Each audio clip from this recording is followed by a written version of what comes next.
elected boards. There is the issue of decision making, like in TSA, county transport boards. There is also the issue of decongestion of the town. We are requesting all the stakeholders should be involved. There is the issue of speed governors.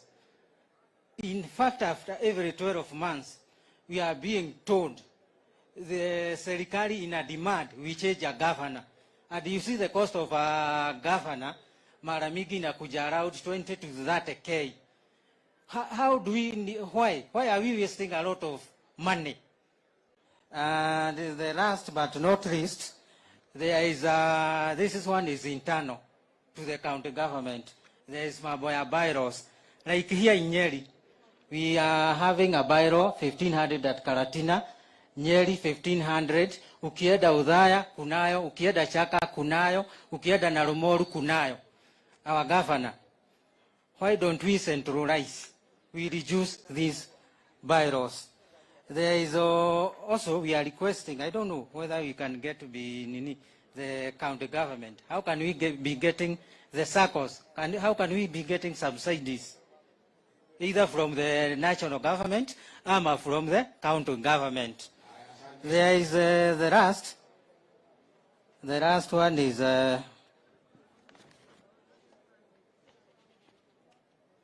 the fluctuation of fuel prices on April 14th. There is a trend where the cost of the fuel is rising and rising. We are requesting how can serikali igie ndani ione vile tutafanya.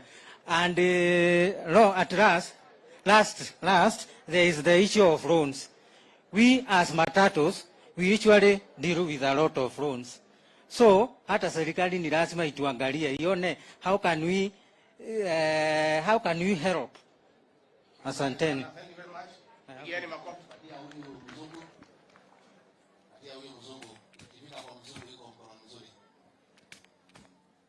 Haya, Saluni wakeshi wao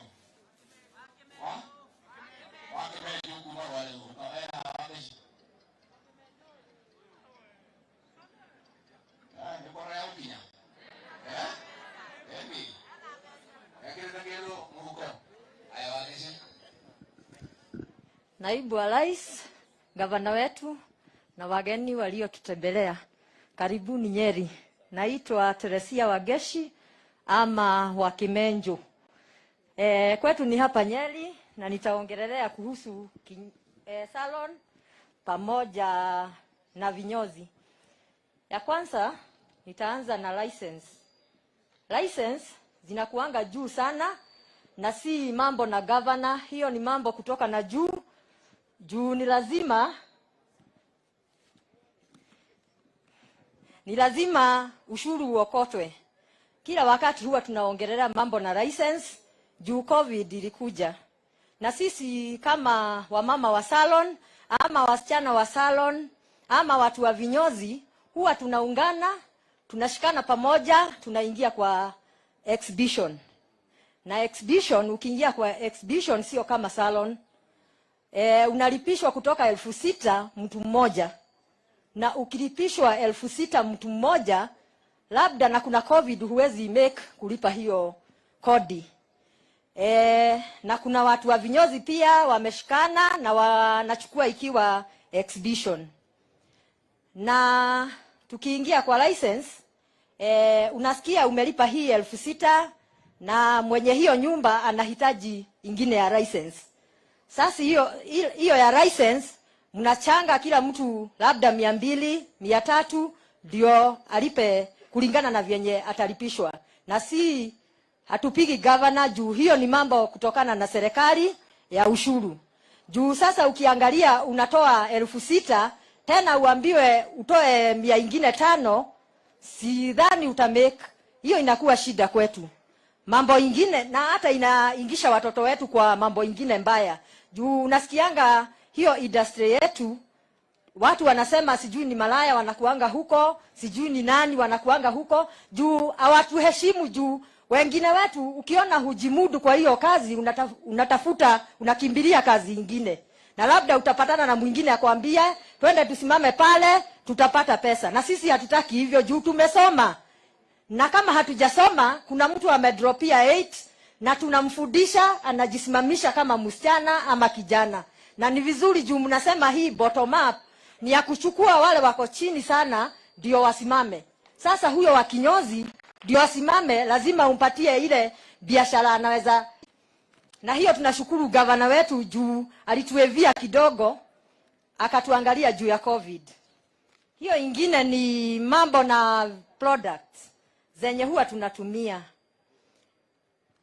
Kama kuna product tunatumia kama manywele, mafuta, kama hiyo unasikia avocado, ni sisi huwa tunatumia. Na hiyo mafuta inakuaga ya bei ya juu sana. Juu zingine zinatoka ng'ambo, badala tutumie zenye ziko huku kwetu, zenye zinatengenezewa hapa. Unasikia mwenye avocado anauza moja 20 bob. Na mimi hiyo avocado moja nitatumia nusu kwa mkebe moja ya mafuta. Na hiyo mkebe moja ya mafuta ni 300. Tuangaliwe hata sisi ndio ukienda kununua hiyo mafuta, hiyo ushuru wanalipishwa ikuwe chini, ndio hata sisi tusiingililie mambo ingine. Tuingie juu ya nywele. Juu ya manywele nayo unaona kuna hizi sasa watu wameanzana na hii manywele ya kushukwa kama hii yangu, wameingililia wig. Na hizo ni za ng'ambo, si za hapa. Sisi tungetaka kama ni ushuru ya hizo vitu za kutengeneza nywele zimee, ianguchwe chini ndio warudie hizi nywele. Juu sasa wakienda ng'ambo, sisi hatuna kazi. Tutaenda tu kusimama kwa mitaa. Hiyo ingine ni mashini. Kama wewe deputy president, tungekuambia utembee kwetu Nyeri Town, uonyeshwe na our governor mahali ananyolewa, na wewe unyolewe ndevu, usikie venye anasikianga. Na hiyo kinyozi utapata kuna machine.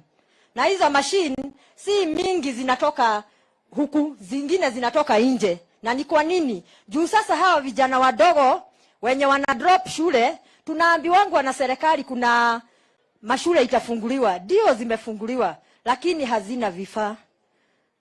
Kwa hivyo akienda kuchukua hizo machini huko nje, ikifika huku itakuwa bei ya juu. Na sasa sisi hatutaweza kujinunulia juu itakuwa bei ya juu. Na hiyo mashini huwa inaharibika kila wakati. Kuna kitu kama blow dry, ukienda nayo miezi 3 imeharibika. Tungetaka sasa hizo shule ziko huku zipewe vifaa, ndio na sisi tununue hizo vifaa kwa bei yenye tunaweza jinunulia. Sio kupewa kila siku. Na hatungetaka serikali yako ukiingia ati unatupea. Hapana, tunataka hata sisi tufanye kazi na mikono yetu ndio tuinuke pamoja. Hiyo ingine ni house rent. House rent za huku Nyeri ziko na shida, na sijui kama ni hapa Nyeri tu. Hii serikali yako lazima ikiingia iingililie mambo na majumba. Juma nyumba ndio kila kitu. Kama mimi Wangeshi nikiambiwa Wangeshi enda uchukue kanyumba pale uweke salon, siwezi pata. Kwa nini? Juu mwenye hiyo nyumba amepatia agent, huyu agent naye anapatia mtu mwingine, wanachukua goodwill. Sasa ukiniambia nilete 800k nitatoa wapi? Siwezi pata. Na bwana governor hawezi ingililia juu hiyo sio kazi yake. Hiyo ni kazi ya serikali kuu, kuangalia watu wako chini sana. Na kama mnatutoa chini, mtutoe tupande pamoja. Hiyo ingine ni mambo na garbage collection. Sisi ni watu wa usafi. Juu sasa ukiingia kwa salon, huwezi ingia kwa kinyozi yenye inanuka, iko na uchafu ama iko na vitu zimeanguka. Lazima ukuwe na mahali pa kupeleka hiyo garbage. Na garbage sio mbaya, lakini deputy president, ukiingia kwa serikali yako, tutafutie kiwanda moja ulete hapa kwa Nyeri ya kurecycle garbage. Na utaajiri watu wengi sana, watoto wanatoka shule ili wakuwe pamoja na sisi. Na pia sisi tukue wasafi. Asanteni.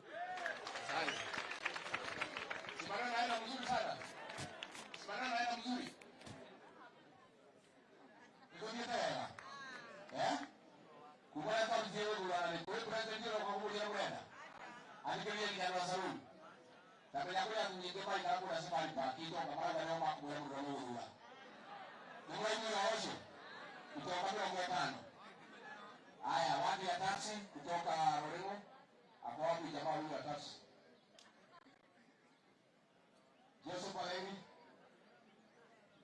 Wewe huja taxi. Aliwahi ni pia. Haya. Aleni. Kwa ufupi, one point. Tukaje kwenye hali ya ndio. Elewa ndo bana yaje Aleni. Haya, Mheshimiwa Naibu wa Rais. Nimevua kofia. Pia wewe ni wewe rais wetu wa tano. Nikiongea kuhusu industry yetu ya taxi, tuko na mashida common ya taxi yote ya Nyeri County. Sana sana tunajua mambo na insurance. Hiyo kwanza imetufinya kabisa. Juu tunajua insurance naibu wa rais imekuwa shida na tatizo kwetu. Tunalipa hata jioni tukienda hatuna unga. Ile ingine naibu wa rais, tukitaka kuangaliliwa bei ya mafuta. Mafuta wakati tunasafirisha wateja wetu, kama distance yenye tunalipisha 200, gari inatumia 131 shillings, ambayo ni 1 liter ya mafuta. Sasa 70 shillings ndio tunabaki nayo. Ukiona hiyo 7 uhesabu upatie mwenye gari, ndio wewe umeajiliwa upate unga ya kupelekea watoto wako nyumbani, unaona ni gumu naibu wa rais. Sasa hiyo tuagarilie. Ile ingine naibu wa rais, si tumetoka ile unaita bottom up. Tumetoka kutoka kwa boda, tumekuja hivyo tumeajiliwa kwa taxi. Sasa naibu wa rais, ili tufike hiyo kiwango ingine, tunahitaji loans.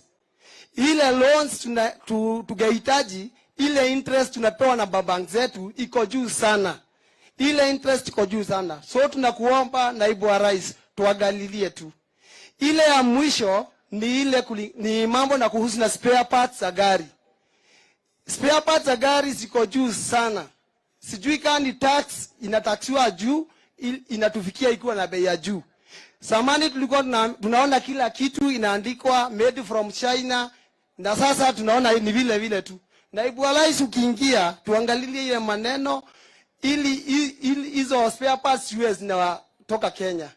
Juu sasa hata tunaona hata wa Chinese wameleta kitu kingine, corona ni made of China. So tunakuomba naibu rais, tuangalilie maneno na tutafurahia. Asante sana. Asante. Wapi baada ya Duzi? Bonfres. Kachanja. Mtu ya Duzi. Bora. Hii ni industry inaandika watu wengi sana, si ndio? Naibu wa rais, bio ya Mugambo ikilia, jua kuna jambo, wanabodaboda wako ndani. Mimi ni jina ni Bonfas Gachanja Wajera, mwegezaji wa bodaboda kaunti ya Nyeri. Ningetaka kueleza kwa kina mambo saba ambayo tumezungumzia wote.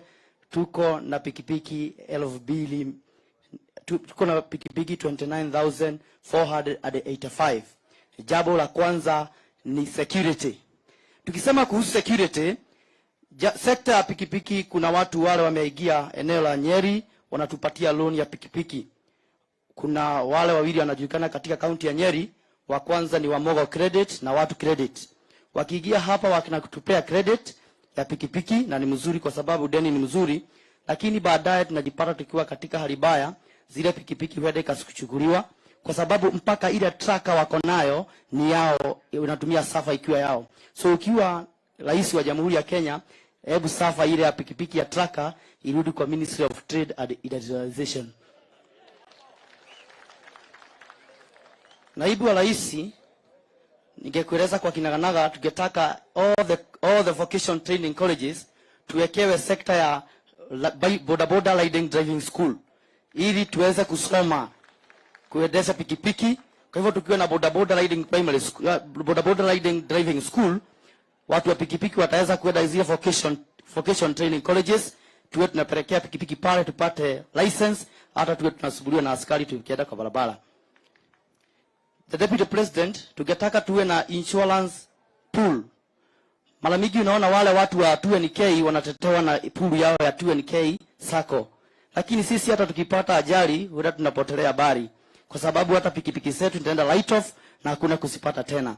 So tukipata insurance pool ya pikipiki, tuwe na kamati ambayo itakuwa inazungumzia kuhusu sisi, hata tukipata ajali pale, tunaweza pata mtu wa kutuogelelea, hata tunarudishiwa pikipiki yetu ikiwa ina compensated from the insurance.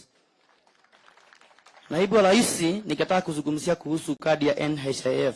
Mara mingi hata tukifika kale kaunti ya Nyeri ama pale Kalatina District Hospital, jambo la kwanza hata kama mtu amepata ajali, iko wapi pesa ya kadi? Kwa hivyo nikataka kwa heshima na hisani kubwa sana tupate NHIF ambayo malipo iko chini kidogo, ili kila mtu wa pikipiki akiwa anaendesha pikipiki yake, ajali haina kinga wala haijari, tunaweza enda pale tutibiwe kwa kutumia insurance, kutumia NHIF. Naibu wa Rais, jambo lingine ambalo ningetaka tuzungumzie kwa wana pikipiki ni mutual benefit, symbiotic relationship. Tungetaka tuwe na ule uwiano kati ya sisi. Mara mingi wanasiasa tunatumika kama maua ya kulebesha siasa. Hii wakati ningetaka tutumike kama maua ya kulebesha maendeleo.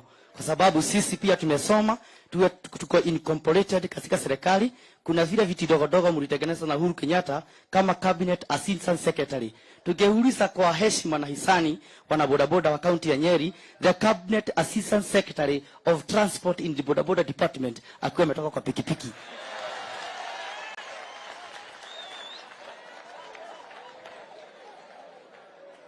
Naibu wa Rais, kwa hisani ya watu wa pikipiki katika kaunti ya Nyeri, ningetaka kukuelekeza kwa kinagaubaga, ningetaka tukue na ile county inatupea responsibility kidogo.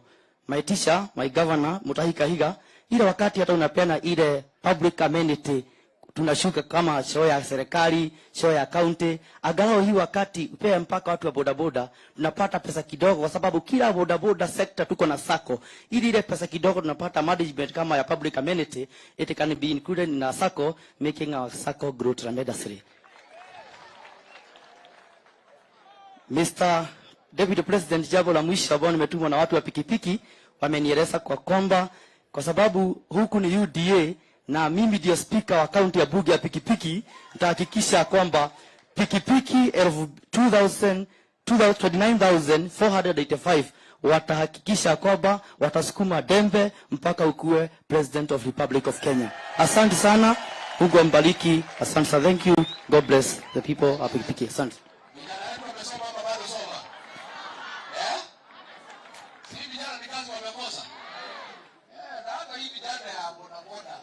Tunauliza hata polisi mkipata huko barabara tunawapatia heshima. Wengine hata wamesoma kuliko nyinyi. Ni kazi wametoa? Ajibu. Haya. Saidia mkuu. Hapo ni nini? Huyu ajabu na nini? Hapa. Anasema anafikia kazi. Ataka kwa boda. Haya, zikubwa hapa. Haya, watu ya center ndio tumalize mambo ya transport sector. Transport sector. Hiyo mwingine barabara. Kuja basi. Atia But don't repeat what you said. Yes. Okay. Asante. Naibu wa Rais, Mheshimiwa Deputy President wa Republic ya Kenya. Kwa majina ni Stephen Monene, Chief Whip wa bodaboda. Ni mimi tu niko nje ya bunge tukiwa na Mheshimiwa Kangata, lakini yote ni sawa. Ile kitu tungetaka kuongeza kwa wanabodaboda, kama last year wanabodaboda wote Kenya mzima tulichangia bilioni 300 kwa tondo cha serikali. So hata sisi tungependa kama sisi ni revenue tunachangia kwa hizo pesa, hata sisi tuone hizo pesa bado zinarudi kwetu. Sababu Your Excellency, sisi kama wanabodaboda tumebaki nyuma sana, upande wa serikali kuu na upande wa serikali ya county. Sina mengi ya kusema sababu umeelewa na rafiki yangu amesema.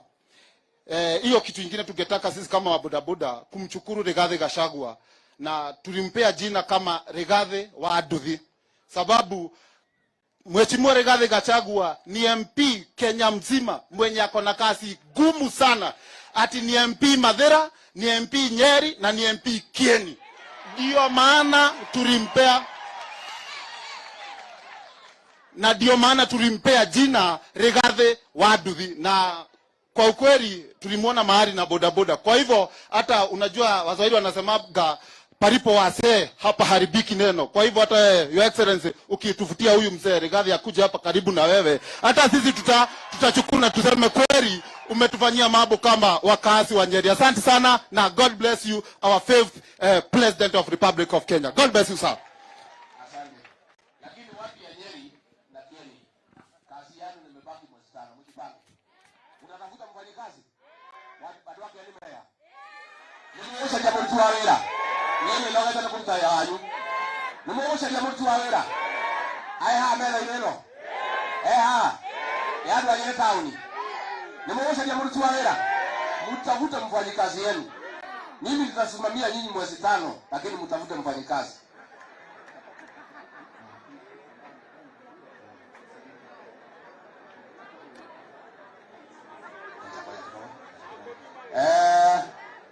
Watu ya Mtuba, David Maina kutoka Kieni Mugunda, Center kuja Center, patia Center. Center Your Excellency ni ile gari ya huko mashinani. Deputy President, kwa majina naitwa Frederick Karangi. Mimi ndiye chairman wa county ya Nyeri ya Center. Center ni itu mangari kidogo, inabeba watu 7 na mengi yamesemwa ya matatu. Na ile sasa imebaki ningesema ni license ya hiyo mangari. Hiyo Center iko na logbook ya watu 7. Lakini ikienda kupewa barua inapewa barua ya watu 4. So inaitwa tax kama hii gari ya kawaida ya tax, lakini hii inabeba watu kama matatu. So tungekuomba utusaidie hiyo gari iwe legalized na ikubaliwe kubeba kama matatu ya kawaida, kwa sababu already ilikubalika na iko Kenya yote. Mengi yamesemwa sana, na ile ingine ningesema ilifanywa na mheshimiwa wetu Rigathi Gachagua. Wakati hizo center tulikuwa tumeletewa shida sana na serikali, ikasimamishwa. Hata kama sio yeye hatungekuwa na center Kenya hii. Na alisaidia sio Nyeri peke yake, kwa sababu ni Kenya yote, Kenya nzima, kwa sababu center siko Kisumu, siko Western, siko wapi, na ikakubaliwa kufanya kazi. Kwa hivyo mheshimiwa, vile umetufanyia ni asante, tumechukuru, lakini utupatie hiyo iwe ikubaliwe kubeba watu. Asante sana. Asante. Salimia Deputy President hapo. Watu ya Center Your Excellency walikuwa wamehangaishwa na ile mtu mwenye kiburi anaitwa Matiang'i. Tukamwambia haiwezekani. Ulimwambia alikuwa anaumiza hiyo watu wetu. This is Mtuba. Haya, patie Mtuba. Sasa wanakuja katika moja. Naibu wa Rais, kwa majina naitwa David Maina, chairman wa soko ya Kiawala. Ile mashida nitaongea ni juu ya Mtuba. Kitu ya kwanza ni tax inapigwa Mtuba ikiingia Kenya. Ndio imefanya kazi yetu iwe gumu zaidi. Kitu ya pili ni kujengewa masoko. Sisi watu wa Mtuba tunashomeka sana na jua. Mvua ikinyesha hatufanyi kazi. Kitu ya tatu, tunaomba tutengenezewe sako. Watu wa Mtuba wote tushikane, ili tukitaka hata kukopa pesa iwe rahisi, tupate pesa na interest ya chini.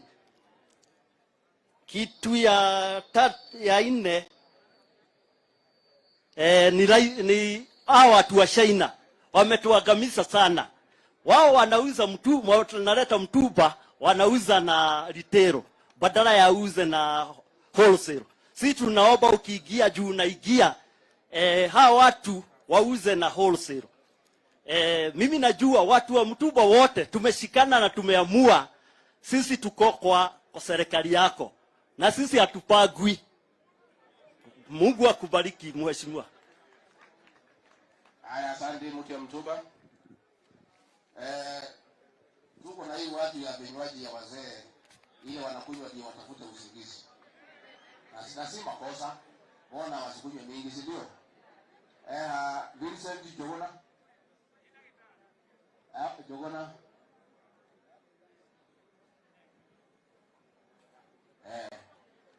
Hii kinywaji si mbaya. Mbona ikunywe na hii watu ya kawaida bana viongozi? Because viongozi nao lazima wajuke kesho. Habari ya wananchi. Habari ya wananchi. Your Excellency, Deputy President, Governor wetu,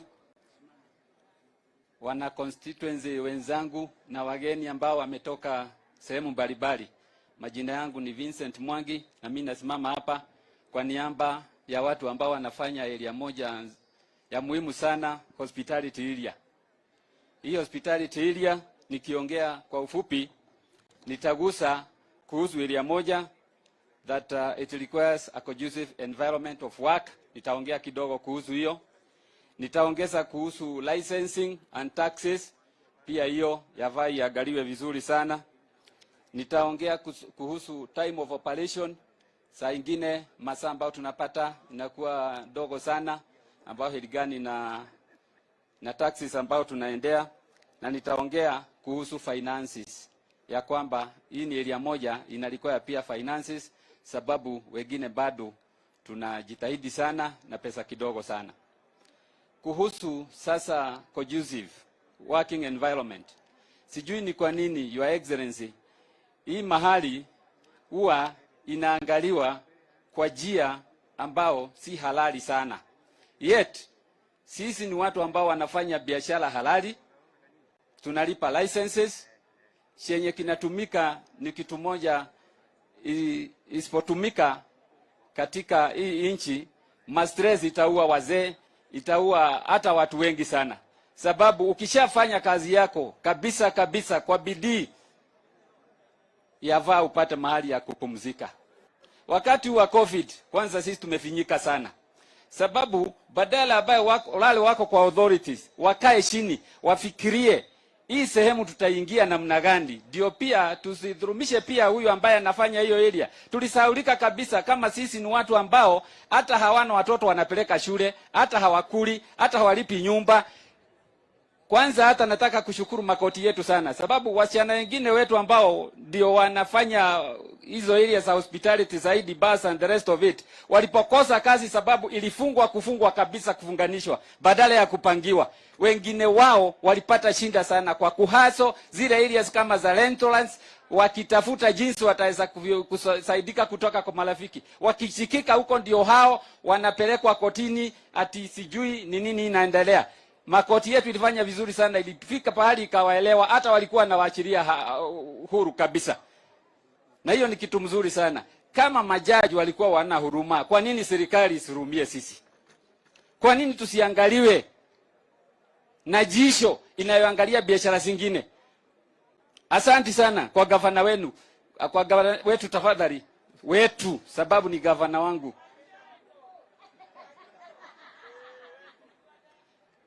Gavana wetu Mutahi Kahiga, sababu kitu moja alifanya nzuri sana, alituangalia kwa jisho ya huruma. Akasema tutalipa half license mwaka huu. Lakini wengine wetu kama tungeulizwa, tungesema hata tupewe full waiver. Isipokuwa tunaelewa pia unahitaji pesa ya kulani mahali, tungesema full waiver, because to be very sincere and we are telling you in open fact ya kwamba wengine wetu hakumfanya biashara hata kidogo. Hata kidogo. Ni kweli wana virambu? Ni kweli wana virambu? Na nyinyi ni watu wa IDM, mliniambia niseme hivyo. Ni kweli? Hatukufanya. Kwa hivyo hiyo ilikuwa inahitajika tuangaliwe kwa jisho la huruma vizuri sana. Kitu kingine ningetaka kusema, tuko na harassment nyingi sana ambayo inatoka especially kwa police forces wetu, law enforcers, na si mbaya wafanye kazi yao. Lakini pia hatuwezi kuwasha wenye authorities kama wale ambao wako hata kama ni ofisi ya governor ama national offices, sababu mwenye kutimiza hiyo kazi ya law enforcement anatoa pia regulations zile ambao zimewekwa na wale wamepewa authorities, wako katika authority levels, watengeneze regulations mzuri ambao hasitavinya pia wanafanya wa biashara, especially wa hii area hiyo ya hospitality. Hiyo ni kitu ingine. Licenses too are very high. Kila mwaka licenses sasa ya virabu, ya restaurants and the rest inaenda ikiongezwa sana. Hii yafaa iangaliwe sana. Sababu ni lazima ulinganishe. License, mapato, masaa ambayo hii kazi inafanywa, because we work at restricted hours of time, is not open. Iangaliwe ionekane, kweli faida hawa watu inatoka wapi? Ikiwa kama hiyo wakati wa COVID, kwenye tulipewa nafasi kidogo labda ni saa moja ama masaa mawili, was that enough surely to pay for the licenses and the taxes that are there? Kitu ingine ambayo ilikuwa iendelee wakati wa aliyetuasha mpendwa wetu Ruto Gachagua, na Mungu aendelee kumpusisha mahali pema huko mbinguni. We have so many taxes in this industry. Come to bars and restaurants. Unaenda unapata iko licenses ingine, sijui ya music, iko ingine unaenda unapata hii ni ya trade license ya club, iko ingine unaenda ni ya health, there are so many licenses countless. Na katika those licenses, hiyo ndio sasa vipenya hao askari wanatumia sasa kuharass watu wetu. I wish this could be consolidated into one license, and this was to go ahead during the Gachagua's time. I wish it can be one license. Iwe sasa ni ya county government, na kutoka county government wacha health wapate zao, wacha wengine wapate zao, wacha KLA wapate zao. Tuache sisi kusukumwa namna hiyo. Tunasukumwa vibaya sana. Na hiyo lazima tuangaliwe vizuri sana. Kama ni crediting yavaa, sababu tumejiunga vikundi even at county, at ward, at sub-ward levels, tuwe considered katika hii serikali ambayo inakuja, ambao utakuwa rahisi, tupewe credit facility pia. Already tumejiunga, we are in groups, we can be credited, not even going for titles and what have you, considering our works and performances, that can be possible. Na sisi tutaendelea kama wengine atuzomeshe watoto, na hatukatoa tabu tena, tutakuwa wananchi watulivu ambao hawatashinda katika hii. Asante sana. Asante. Na tujaribu wale watapewa nafasi, tuongee ile maneno ya national government, si ndio? Alafu ile ya county governor kutaika hila, na wale wanataka vyeo waite mkutano pia kama hii, wasikize mambo ya nini county, si ndio? Mpaka ile ya national government. Sasa hii ya licensing nini, hiyo ni ya gavana, na gavana pia anaweza kuwa na vikao pia kabla hajapewa uongozi, na yeye aseme atafanya hii na ile. Kuna gari KCP 544P, KCP 544P, umefungia mwenye ploti kuingia kwake, na bibi yake anapiga anasema lunch iko kwa meza, lakini hawezi ingia, uende utoe hiyo gari. Tumebakisha watu wachache, tunajua tunataka tuende lunch, lakini sioni tuende lunch halafu turudi. Tumalize maneno kwanza. Wakati wanasema tumalize maneno ni tuende lunch. Wako ndo wako. Wako ndo wako. Yana mlikula kitu asubuhi, kwa hivyo tumbo igari imeshika kitu. Kwa hivyo si mbaya. Tulikuwa tumeangalia hapo maneno tunaweza kaa. Market ya Ware market, that is Nyeri town. Tuko na Joseph Rua, Nyeri town. Okay. Na afuate Mase wa Mai, akaribie. Ndio tukimaliza. Thank you Governor for the guidance. Karibia. Mama karibia. Hii. Wewe roho. Basi na hiyo kwa hiyo ndio umedai. Ndio kwa kale hiyo nayo. Yuka kaudo. Haya, relax. Wao wamesema lazima useme kitu. Uwezi kuwa umelala na mwana hiyo kwanza kusema kitu. Thank you Mheshimiwa Rigathi Gachagua. God is good all the time. Mheshimiwa Naibu wa Rais, gavana wetu Mutahi Kahiga, mimi ni Joseph Loa, chairman wa Hawker Store na masoko ya hapa town. Sisi mashida ni mingi, lakini bado tunang'eng'ana naye. Saa ile tunasikia ukisema serikali yako itabuni pesa kiwango fulani itasaidia mtu wa soko, sisi tunaomba na tunapiga magoti, tunasema haleluya. Wewe ni kama Musa, na Mungu akuguse na kuwekee hiyo hiyo ndio sisi watu wa soko angalau tuone kama tutajiondoa kwa huo maskini. Mara mingi mimi nilikuwa nikiuliza kwa nini nilikuta mama yangu shida, ni kwa sababu alikuwa anafanya kazi ya soko ili apigane na umaskini na aweze kunilea. Na mimi pia wakati nilimaliza masomo niliingia kwa hiyo soko. Sasa saa hii kama kuna sekta imeajiri watu wengi ni sekta ya masoko. Na hiyo sekta inaajiri kwa sababu Kenya hii hatuna makazi. Sasa mimi ningekuomba serikali yako ikiingia, na kwa sababu itaingia, angalau itengeneze village industry. Juu watu wengi hawatakuwa wakikimbilia kwa masoko, watakuwa wakiajiliwa kule mashinani. Sasa na wale watakuwa kwa soko tutakuwa wachache. Saa hizi ukiuliza Gavana Mutahi Kahiga atakwambia kila soko ikimalizika inakuwaga na vita hapa na mng'eng'ano kwa sababu hakuna makazi. Ingine ningetaka tuweke modern ya soko zetu, na gavana na hapo atatushikilia na kisaidio na naibu wa rais na serikali yake ile itakuja, kwa sababu itakuja. Ni kila soko iwekwe sako. Kila sako ikuwe na sako. Ili kila soko iko na wafanyabiashara chini ya 500 kwenda juu. Ili tunakopa pesa zetu kwa hiyo soko yetu na sisi tunapata dividend kwa hiyo soko yetu. Sasa hapa ningekushukuru utatushikilia kama wafanyabiashara wa masoko. Ingine ya mwisho tutakuwa tukiajiri hata youth wale wanamaliza masomo wakuja kwa soko. Sisi hatuna shida na kulipa revenue. Tunajua kulipa ushuru ni kujitegemea. Sisi tunataka kuinuliwa. Na hizo pesa, mheshimiwa naibu wa rais, wacha isipitie kado, wacha sikuje kwa hizo soko direct kwa sako hizo. Na ni hayo tu, shukrani na Mungu akubariki.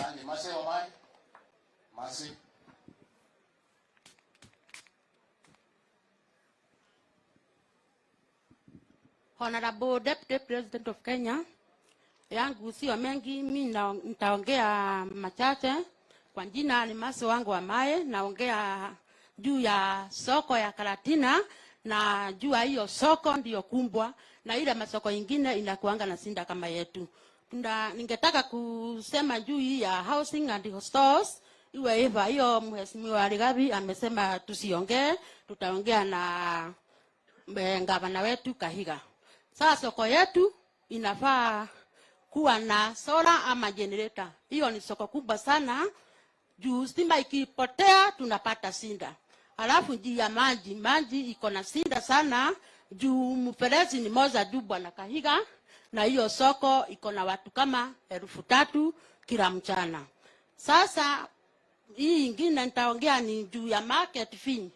Juu mtu akigonjeka anatoka kwa soko anaenda nyumbani. Sasa ukirudi unapata hii store yako inakuwa na iko na deni. Sasa tunataka hiyo maneno iwe inaangaliliwa na wale watu watakuwa wamechaguliwa. Alafu ningetaka kuongea juu ya vijana wale wanamalisha shule. Soko yetu ni kumbwa. Ikipangwa vizuri watu watakuwa wakimaliza shule wanapatiwa nafasi ya kuingia kwa soko. Juu sio kusema ati sisi peke yetu ndio tutakuwa tukikaa kwa soko tu. Alafu ningetaka kuomba ikiwezekana tupatiwe 24 hours juu ya economy. Hapo ingine ningetaka kuambia Honorable Deputy President, sisi tuko na ile kitu tuliagana na yeye wakati alikuwa Karatina, tuliagana tuweke tunajiita Karatina Market Sacco. Tunataka tuinuliwe na bottom up loan and circles. Nimemaliza. Asante. Haya, community health volunteer Peter Ndegwa, afuatwe na musician Baina Fundi, afuatwe na drama Abdi, afuatwe na village MCs Jackson Kelly. Tukiandamana na hiyo. Na unasema wewe ni nani na ni sekta gani? Peter Ndegwa, His Excellency the Deputy President, our governor and the entire readers. Na watu wa Nyeri, God is good and all the time. Itago Peter Degwa toka Udaya sub-county. I'm the chairman of the community health volunteers. Ado Udaya kanado within Nyeri County. Tuheirwo program itago UHC. Githetigo doito. UHC yari iteithagie muingi wa Nyeri. Niguo. No ni muwe twahetwo niki gitumi. Twahetwo ni tondu wa gukorwo ni tugumirwo ni mirimo maingi muno kana mirimo iria itagwo non communicable thiini wa matura maitu. Na nikio kuheo kwayo kwari guteithia county kumenya maundu macio. No tuku request mutongoria witu governor athina mbere na guput agenda iyo nigetha CHV othe mekirwo thiini wa payroll, andu acio matige gutuika volunteers, matuike workers a Nyeri County.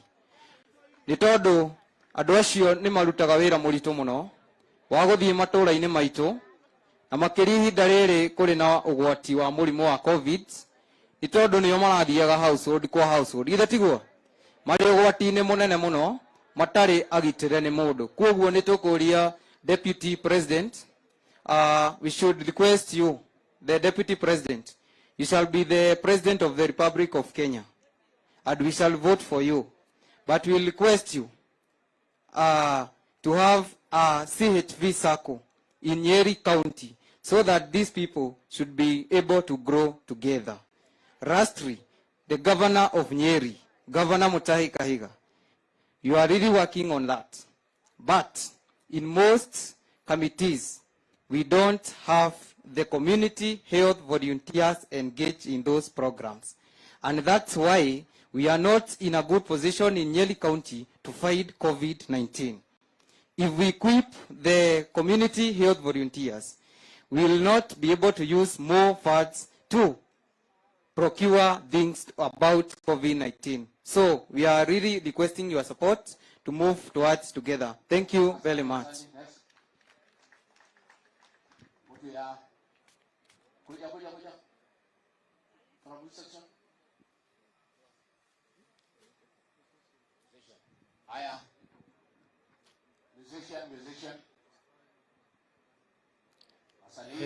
Your Excellency Deputy President William Samoei Ruto, our incoming President,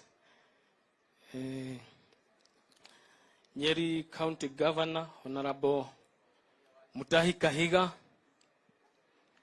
Honorable Rigathi Gachagua, Honorable Mukami, and all honorable guests. Mimi naitwa Simon Maina, naakilisha wasanii wote wa Nyeri County. Naakilisha organization ya wasanii zaidi ya 3,000. Na sisi tuko na shida kama wasanii na kuna mambo tumefanya. Sisi ndiye wa kwanza Kenya kuwa na license inaitwa Content Service Providers, yenye juu tuliangalia shida ya wasanii.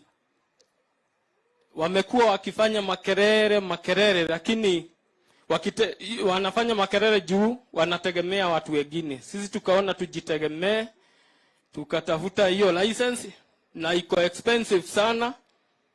Communication Authority wanatulipisha 100,000 per year, na hiyo tugeurisa kwa serikali yako, kwa sababu tunajua utachukua hii serikali.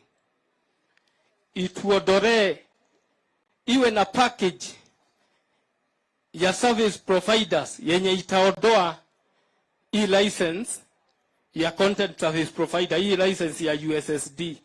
Wasiwe wanashikanisha USSD na Skiza Code. Skiza Code iwe ni package yake, isiwe ina uganisho na hii license ingine juu inakuwa expensive. Na mambo ingine nimetumwa na hawa wasanii 3,000. Tuko na sako inaitwa Modern Kasha. Wameniomba nikuambie wewe ndiye utaraunch hiyo sako. Kwa hivyo hiyo tumekuomba wewe ndio utalaunch hiyo sako. Kitu kingine tungeomba ni representation. Serikali yako iwe na msanii mwenye ataakilisha wasanii wengine wenye wako kwa at county levels. Juu wasanii wanakuwa kwa county levels, lakini kuna wengine wanakaa kule Nairobi wakisema wameakilisha wasanii at county level, lakini hatujawatuma. Sisi tunapatwa na shida tukiwa county. Sasa hawa wasanii 3,000 hata zile pesa 100 license tunalipa 100,000. Na kuna kitu moja nilikuwa nataka kusema, mambo ya representation. Serikali yako tunataka itupatie CS mwenye ataakilisha wasanii. Juu hatukuagi na representation. Hata zile 100 milioni 100 president alitoa silikuliwa na hao watu wa hard checks, zilipotea. Sisi Nyeri hatukupata kitu, hatukupata shilingi hata moja. Hiyo yote ilikuliwa, hatukupata pesa juu hatuna representation nzuri. Kwa hivyo tungekuomba utupatie CS mwenye atakuwa na implement policies za wasanii wa Nyeri County, na performance tuwe tunaakilisha hata national levels. Sisi tunaagamia huko at county level, lakini kwa national level hatuna representation. Kwa hivyo tungekuomba kwa serikali yako ituhusishe huko county levels, tuwe tunafanya policies inakuwa implemented na CS mwenye utaappoint. Kwa hivyo hiyo najua itawezekana kwa serikali yako. Sisi tuko na program ya wasanii na Ruto kumuigiza State House. Na Mungu akubariki, na najua hiyo itawezekana. Kwa hivyo utushughulikie. Na hiyo ya sako tumekuomba utusaidie. Hii watu ya hadi shilingi wamehangaika watu wengi. Sio wewe na sisi peke yake. Hata hii wasanii wamehangaishwa na watu ya shilingi. Pesa yao ilipotea. Na minister wa wasanii anatoka hapa na hiyo mchero. Tunajua mchero wewe. Uhuru akienda nyumbani ujue mahali utapitia. Pesa wasanii unaturudishia. Ile unapatia watu ya hadi. Dramatist. Haya, endelea. Your Excellency, the Deputy President, our fave, first of all, happy Valentine's Day. And I wish to tell you that we love you so very much. Tunakupenda from the bottom of our hearts. Now, I'm Grace Kagai. People from my area call me Gadaya Mokoro Waine, and there is none other apart from me. So I'm from Sky Art Productions, under the patronage of a very super speaker, who is also our incoming MP, Mr. John Kagusha. And yes, I will speak on behalf of wasanii. Na kwanza, Your Excellency, for us, we do stage plays. Huwa tunafanya kwa mashule, tuenda kuigiza hizi set books ambazo hawa wanafunzi hufanya. Na back in 2017, our barua zilikanseliwa. And we don't have barua from the Ministry of Education. So tulikuwa tunaomba, because we know it is possible and we know you are our president na utatusimamia, tuwe tunapewa barua. Hizo barua at least turudishiwe, turejeshewe, ndo tuweze kwenda kuwaigizia wala wanafunzi. And as we know, most of our students learn through watching. So I know it shall be possible. Another thing is about our content creators, who are also us. Kwenda ku-advertise our contents online, kufanya online jobs. Tunaomba Ministry of ICT, the regulations at least zipunguzwe na tuweze kusapotiwa so that we can employ as many youths as possible. And Your Excellency, sir, if you can remember back in Othaya, sisi ndo ile group iliku representia ile poem ilikuwa inaitwa Hustler for Hustler. Hustler for what? Na sisi ndo mahasla wale original. tunasema hivi Your Excellency, because it is possible and our youth wanapotelea huku nje na wako na talanta. Tafadhali, tuko na culture center iko hapa Nyeri. Na tunashukuru our governor because you made that possible. Tulikuwa tunaomba it shall be possible to equip easy our culture center ikuwe kama theater. Nyeri tukuwe na theater yetu, so that we shall be proud of what we are doing, and we shall also be holding inter-counties cultural festivals. Ndio tuweze kuwakilisha county yetu, tunaenda exchange programs za county. Tulikuwa tunaomba pia kwa hiyo cultural center it shall be possible tuweke studio yetu. Ndio hawa wanarika wetu, wengine wetu hatuna pesa ya bundles. Tunaenda huko, tunafanya tukifanya content creation, tuna post, tunafanya nini na kukuwe na free wifi. So that we are tukuwe tumewezeshwa, si ndio?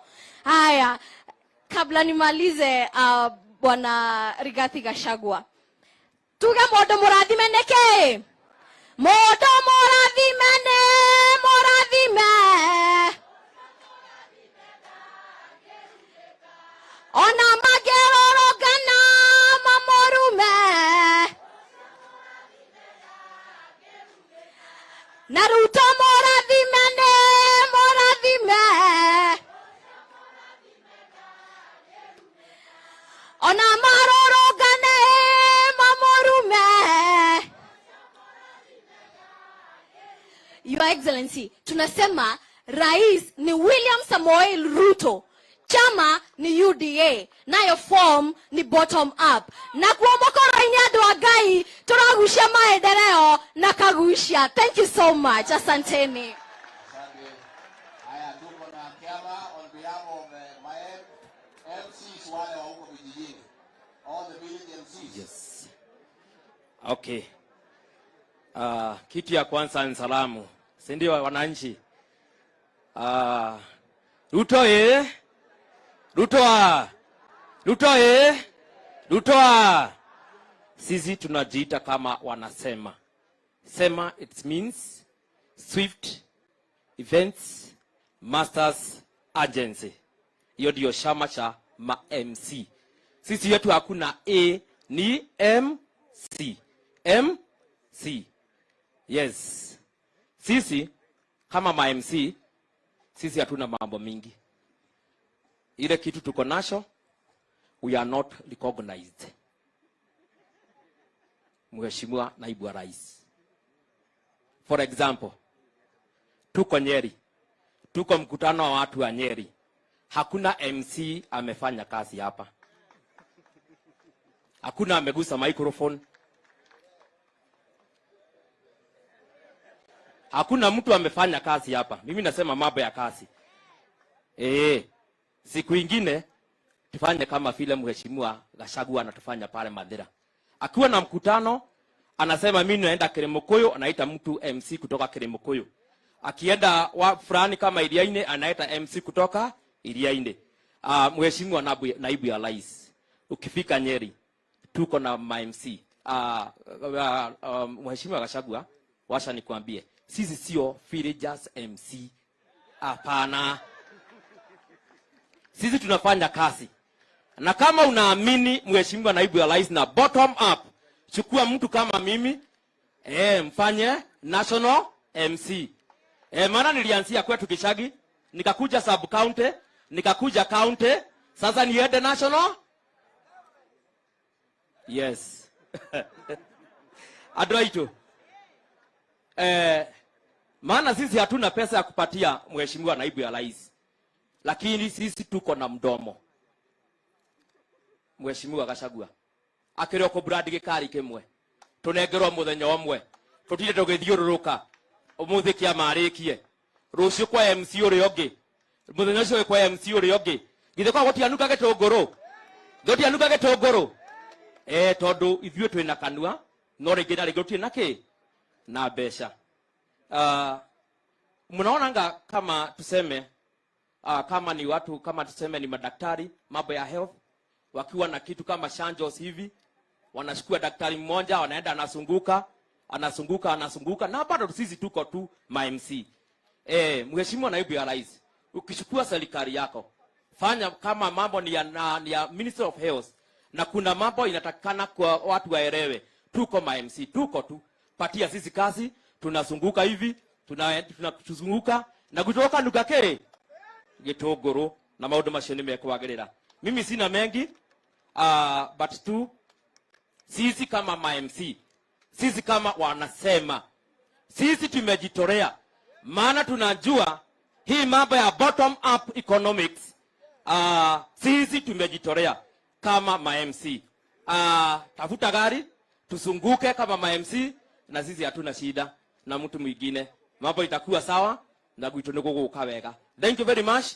Naibu ya Rais, tumeshukuru sana. Thank you very much. Ole MC Kiama, nilichukua kazi yenu leo, lakini mimi si wewe. Kabla nichaguliwe mjumbe, tulikuwa tunafanya hii kazi ya MC. Sasa waza na MC always. Si tulikuwa tunafanya hii kazi. Kabla Mungu kutusaidia akatupandisha juu kidogo. Asante. Na karo ya waibu ya MC maoko maua. Waibu. Tumebaki watu 9. Nataka one minute. Sasa haya wameli mtu ya maji haraka 1 minute na kusimamia sasa. Na nikemwe pointi mwe. Afuatwe na Nancy Mahinda, karibia. Mheshimiwa Naibu wa Rais, ya kwanza ni kukushukuru kwa kututembelea sisi watu wa Nyeri, na kwa hivyo tumesema asante. Nataka kuongea mambo ya maji, maana nikiangalia hata ile mlima unaona mahindi, na ile mahindi mwenyewe anatarajia ataikula, na kweli kwa hii kiangazi hawezi kula. Kwa hivyo tunaongea mambo ya maji ile inaitwa ya ukulima. Tunaomba serikali, kwa vile kuko na vile kulikuwako, tuangalilie mambo ya mega dam, manake kama kuna kauka kidogo mito yetu inakauka, na ikikauka wale wakulima wote wameongea hapa wanataka kitu kwa mashamba. Kwa hivyo tukipata mega dam katika Mount Kenya, tupate mega dam katika Aberdare, tutakuwa nafuu. Tunaomba kwa serikali yako ututimizie. Tuna miradi inayofanywa ya borehole, na tungeomba Mheshimiwa Rais tuwe tunategezewa borehole pahali iko borehole, na pia tusaidiwe na ile inaitwa water plant. Hiyo ni mambo ya storage ya maji. Nikipenda kuomba mambo ya project. Naibu wa Rais, tuko na miradi mingi sana katika area ya Nyeri, na sisi ndio matajiri katika Kenya nzima kwa mambo ya natural resources ya maji. Na tukiangalia ile mahindi, mto uko hapa, unapita, unatililika, unaenda ziwani Indian Ocean, na hakuna faida watu wa Nyeri wanapata kutoka hiyo maji. Natural resource inatoka kwa Mungu. Tukiomba kwa project zile ziko nyingi. Wananchi hawa wako hapa walitafuta pesa ili wakaungana kwa vikundi wapate maji, lakini tofauti shida ni finance. Wale wamepewa finance ya ile miradi iko. Tafadhali Naibu wa Rais, ukiingia kuwa rais, tafadhali tumalizie zile ziko, na zile demu ziko zifanywe ukarabati. Tunakuomba. Hebu nimalizie. Siku zingine zile ziko za wale watu wanafanya, wale wameugana na wanahitaji maji. Tukitaka ukulima uendelee na mbele na tupate mapato na watu wapate kitu kwa mfuko, tafadhali tuwakuomba Naibu wa Rais, ukiingia katika serikali uwaigize katika miradi yao ipate pesa, na ianze kutoka intake mpaka kwa ile tunaita infield, watu kupata maji katika mashamba. Maana watu wetu ni maskini, ile pesa wanapata ni kidogo sana ya kujiandikisha, lakini wakiambiwa mamilioni ya pesa na kukusanya hizo, na unaona shida ya COVID na zile zingine, tafadhali tukuomba mheshimiwa. Ya mwisho ni serikali ianze kutufundisha sisi watu wa Nyeri njia ya kuharvest maji. Manake tuna mito, tuna mvua. Na serikali ikisaidia, kama ni ya county ama ni national government, itusaidie ili tunaweza kuharvest maji ile ya mvua, iingie kwa matangi, tuanze kulima nayo. Kwa hivyo tunaomba kusaidiwa. Na pia serikali ifikirie mambo ya mizitu. Maji inatoka kwa mizitu. Asante mheshimiwa, tunakushukuru. Asante.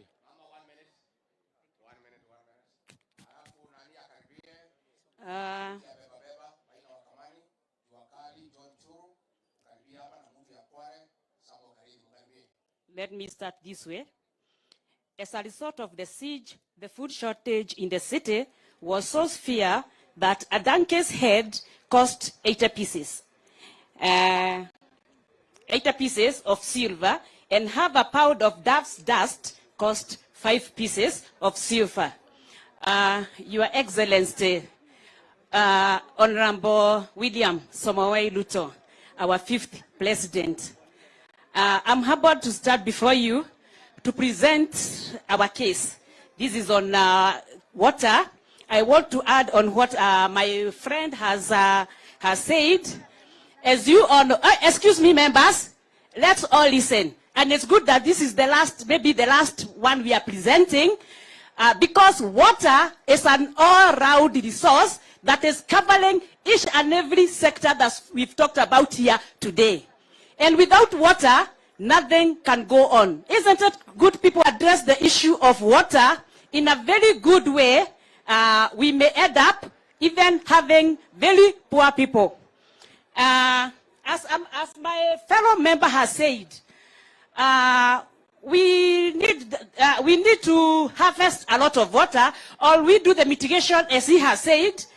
And the mitigations that we can do, first of all, is we could check with our national budget.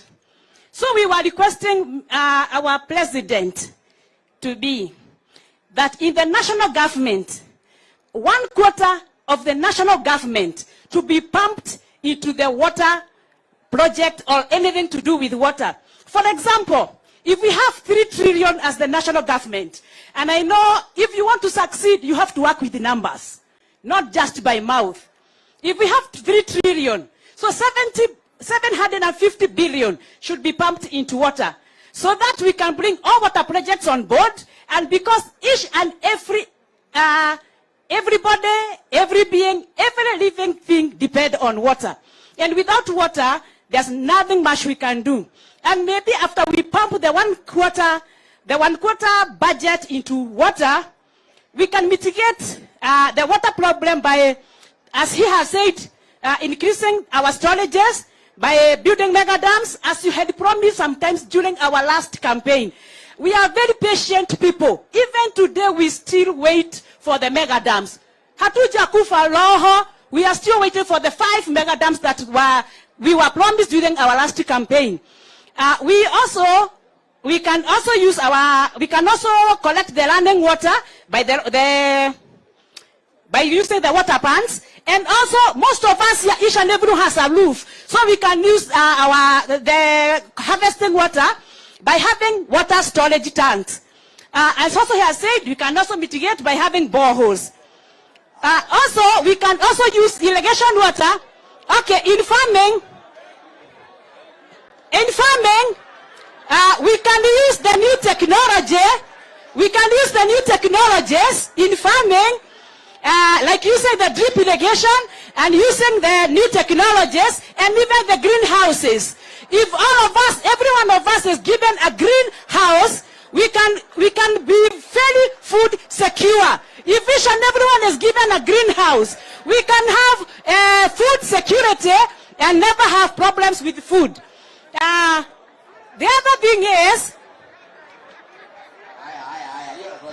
okay, I did introduce myself. I'm Nancy Mahida. I'm from Kieni East, Gakawa Ward, and I'm very humbled that we have implemented a project by the name of KSAP, and we have implemented a project that has helped our farmers. Why I'm saying that water is very important is because we have been given a lot of seeds, but because of lack of water and irrigation, most of their money is going to waste. So we are requesting that we should be helped on the side of water. And on my personal issue, as I have presented here, humbly asking, my water project is Kamagura Water Project. If I'm given just one borehole, I could be very glad. Thank you and God bless.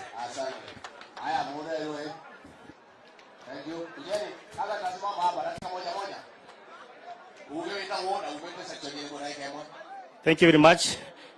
The Deputy President of the Republic of Kenya, all protocols observed. Mine will be short and precise. Nataka kuongea juu ya watu wa Mialelo, Your Excellency. Watu wa Mialelo ni wale watu wachuuzi wanachuuza kwa barabara. Wale wanatandika kwa barabara. Wale ambao wanawafuata. Tumeongea mambo mingi ya pesa, lakini watu wa Mialelo watapata pesa namna gani kama hawana license ambao wanapewa kwa barabara? Tumeongea mambo ya kupewa loan.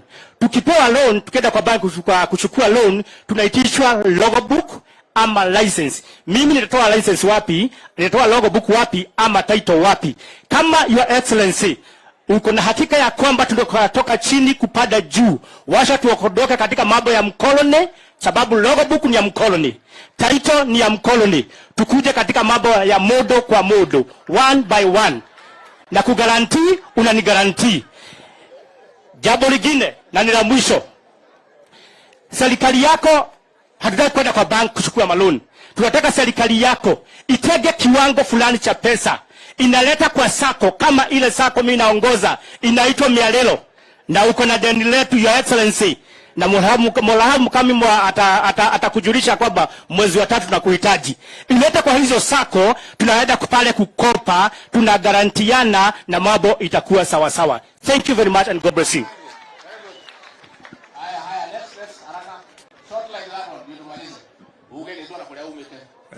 Your Excellency, the Deputy President of the Republic of Kenya, all protocols observed, distinguished guests, ladies and gentlemen, hamjambo. Mimi naitwa Ushuru wa Njohi kutoka Yakanja wa Magana Ward, Tetu constituency, ambaye nawakilishwa na Gishuhe Mwangi ambaye hasikii vizuri, angekuja leo.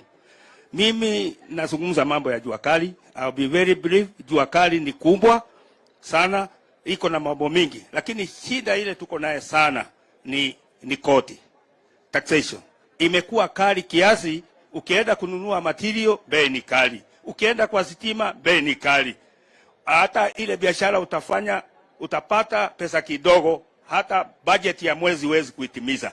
Kwa hivyo imekuwa shida, hata watu wanafuga mabiashara.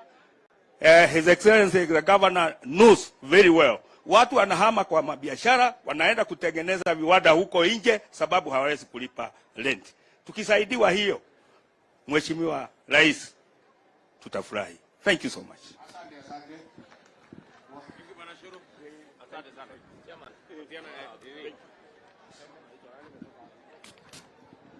Hello.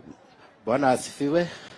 Mheshimiwa Deputy Rais, Governor na watu wote ambao wamekuja kwa hii mkutano, habari zenu?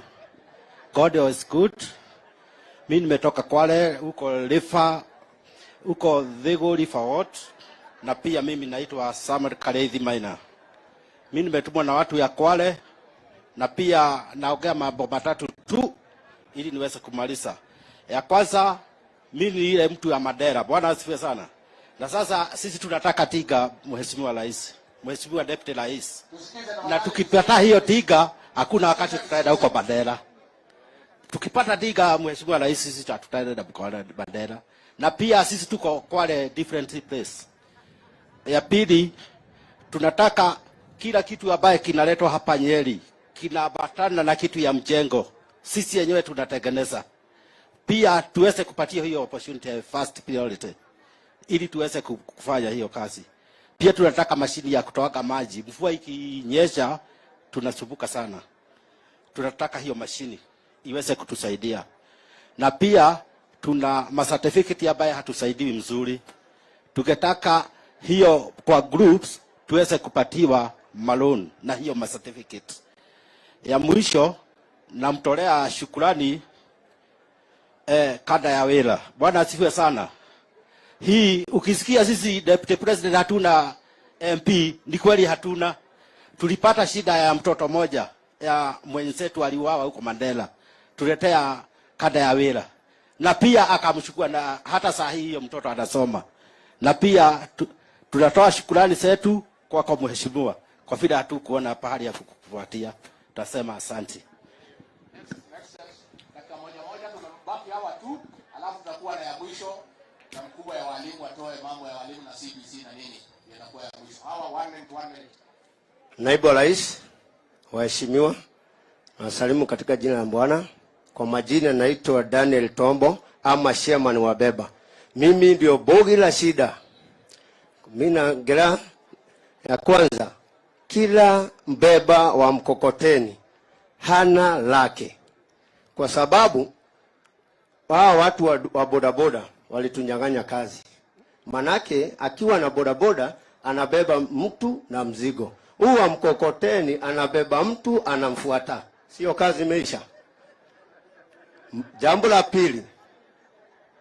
la pili ni polisi. Hawa polisi wakitaka watu wa kuvuna kahawa kwa jela ni sisi. Kwa sababu sisi ndio tunafagiliwa kwenye town, sisi ndio hatuna kazi, tukapata kazi jela. Hiyo ni shida ingine. Jambo lingine, na hii ni muhimu. Nishaambia hawa wako hapa. Wakati nimeona helikopta yako, nimeona uponyaji wa mtu. Mfalme utoka na juu na wewe umetoka juu na umekuja na ndege hapa.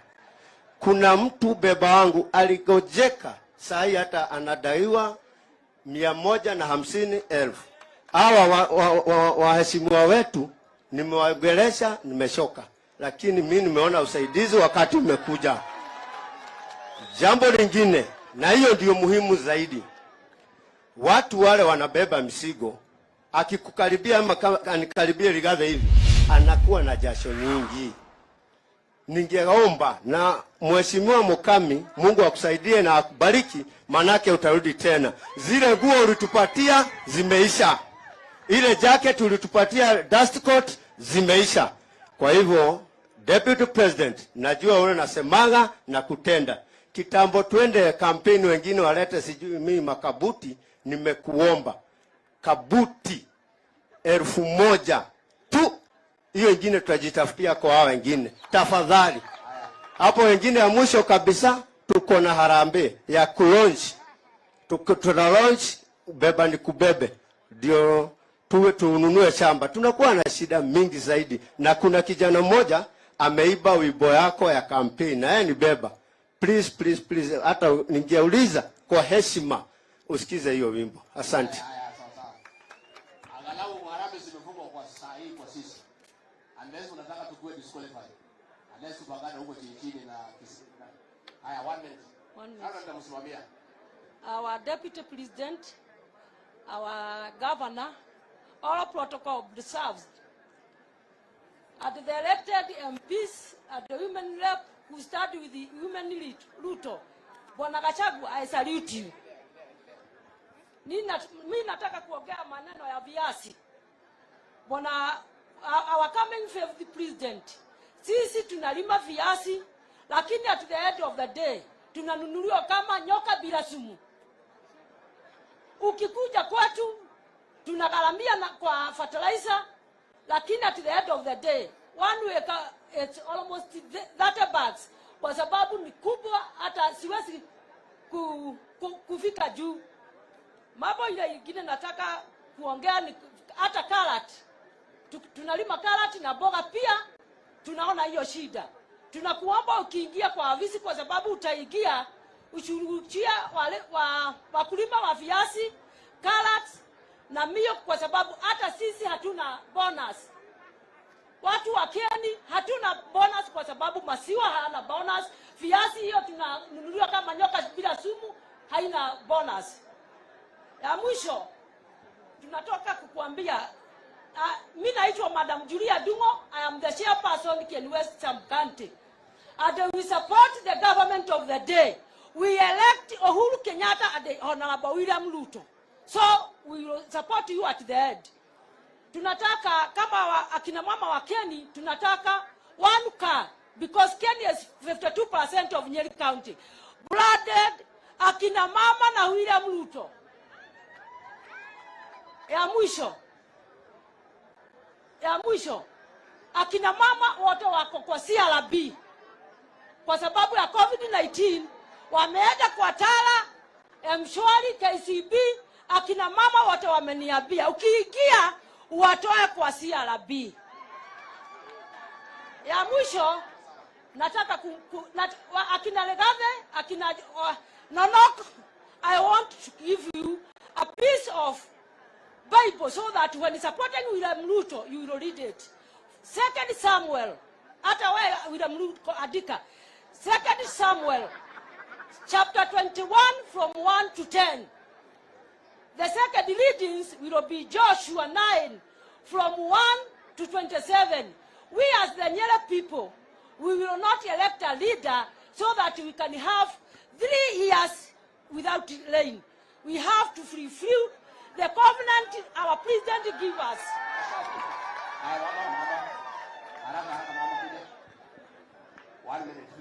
Our Excellency, Deputy President William Ruto, we salute you. I'm Josephine Gadhanwa from Mokoroini nikiwakilisha wamama kwa maendeleo ya wanawake. I'm the treasurer. Nataka kuongea mambo ya akina mama. Maendeleo ya wanawake, it's well structured from ward level, sub-county, county level, and national level. And we have a problem because as we are structured, we are not well represented in those sectors that we have in our country. That is something that we are praying that God will help you. When you go there, you remember maendeleo ya wanawake, because we are asking for a kiti for maendeleo ya wanawake in every county. And if God willing, may we have a circle in every county that will be managed by women, structured as maendeleo ya wanawake. Why? Because huyu mama kukiwa na shida mashinani, ila anakibiriwa sana, ni yule mama alishaguliwa kama mama wa maendeleo ya wanawake.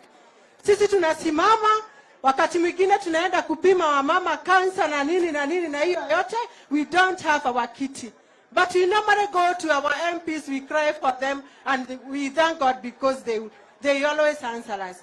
So our Honorable Deputy President, as we talk of a bottom-up economic model, consider this organization. We would even like to sit with you, even in the national level. Call us as we had come and we saw you when we came to State House, so that we can deliberate about our organization, which is well much admired by our young ones. But they asked us, what do you do in maendeleo wanawake? Yes, we try for leadership, to nurture them, and even to teach them of much of their well-being and even the health, but we don't have that much that we can go and do. Thank you so much. His Excellency, the 5th President of Kenya, Dr. William Ruto. I'm here representing the tertiary students, the university colleges. Bwana William Ruto, today is 14th February. We celebrate Valentine's. Lakini wacha nikuambie, leo comrades kimetuumania bana. Wananiambia wakati ulikuwa higher education ulitupunguzia wakati wa kuingia university. Lakini saa hii wazazi wetu wamesota, hawana kakitu. Hadi leo isipokuwa ni hii form nikadanganya msichana niko na ka form na kuona bana singekuwa hapa. Ningekuwa nimeficha simu, juu hatuna kakitu, wazazi wetu hawana kakitu. Sisi wenyewe huko university fees imeongezwa. Tunakuomba wakati utaingia fees ya university iangaliwe tena. Then pia kuna kamshahara sisi kama comrades huwa tunapewa kanaitwa help. Sahi kamechelewa kabisa, kimeumana kabisa. Hiyo mshahara hadi sahi ukienda useme tu kakitu igongwe ndani. Sisi kama comrades tutakuwa tumefurahia. Nikimaliza, sisi kama watu wa university tumekosa makazi. Na kwa sababu tumekosa makazi, tumeona tuende tuulize kazi kama za MCA. Hapa kwa chama cha UDA, nitaomba ambao ni under 30 age, unaweza subsidize ile nomination fee igongwe chini hivi. Wao macandidates ungeona hapo MCA ni wengi sana, lakini hadi kuna wengine hapa lakini juu yako ka nomination wanajua tu chama ni UDA na ni bottom up. Tukienda hivi kutoka bottom hadi up, na kazi ni kazi, wanataka kuingia hicho chama chako na waendelee. Asante sana, Mungu akubariki. Asante. Thank you. His Excellency the Deputy President of the Republic of Kenya. Mimi naitwa Ruben Magoko ambaye ni mwadhiriwa wa medical error in this country. Mimi naishi na shida ya diabetes and hypertension, na ni watu ambao wamesahurika sana, na tukajiunga pamoja tukaanzisha group inaitwa Kenya Defeat Diabetes Association ambayo inashughulikia hawa watu ambao wanaishi na shida ya diabetes and hypertension. And we have about 60,000 members in 32 counties of the Republic of Kenya. Wakati mmoja tulienda kwa His Excellency Bwana Ishongwa na akatuadvise tuandike barua. And we wrote a letter in your office tarehe 14 mwezi wa 10 last year, lakini bado hatujapata majibu, because we needed to have a sitting with you so that you can give us our agenda, and then we can give you our agenda on how we can address that. The other person we would like to have a sitting with is the Governor of the Republic of Kenya. You remember we started this thing with Gachagua. Ukweli usemwe, hata ukishukua uongozi na mufanye hiyo kazi yote ambayo mmesema, na afya ya watu yako iwe si afya nzuri, kutakuwa na shida. Watu wataendelea kujinyonga, wataendelea kuwa mawazimu kwa sababu afya yao imesoroteka. Kwa hivyo give us a hearing at a national level, because we need to have our delegate meeting, and we were proposing that you support us on that. I want to say thank you to Madam Mukami, kwa sababu sisi watu ambaye tuna hiyo shida tulikuwa tumesahaurika na ametuingiza at the last minute.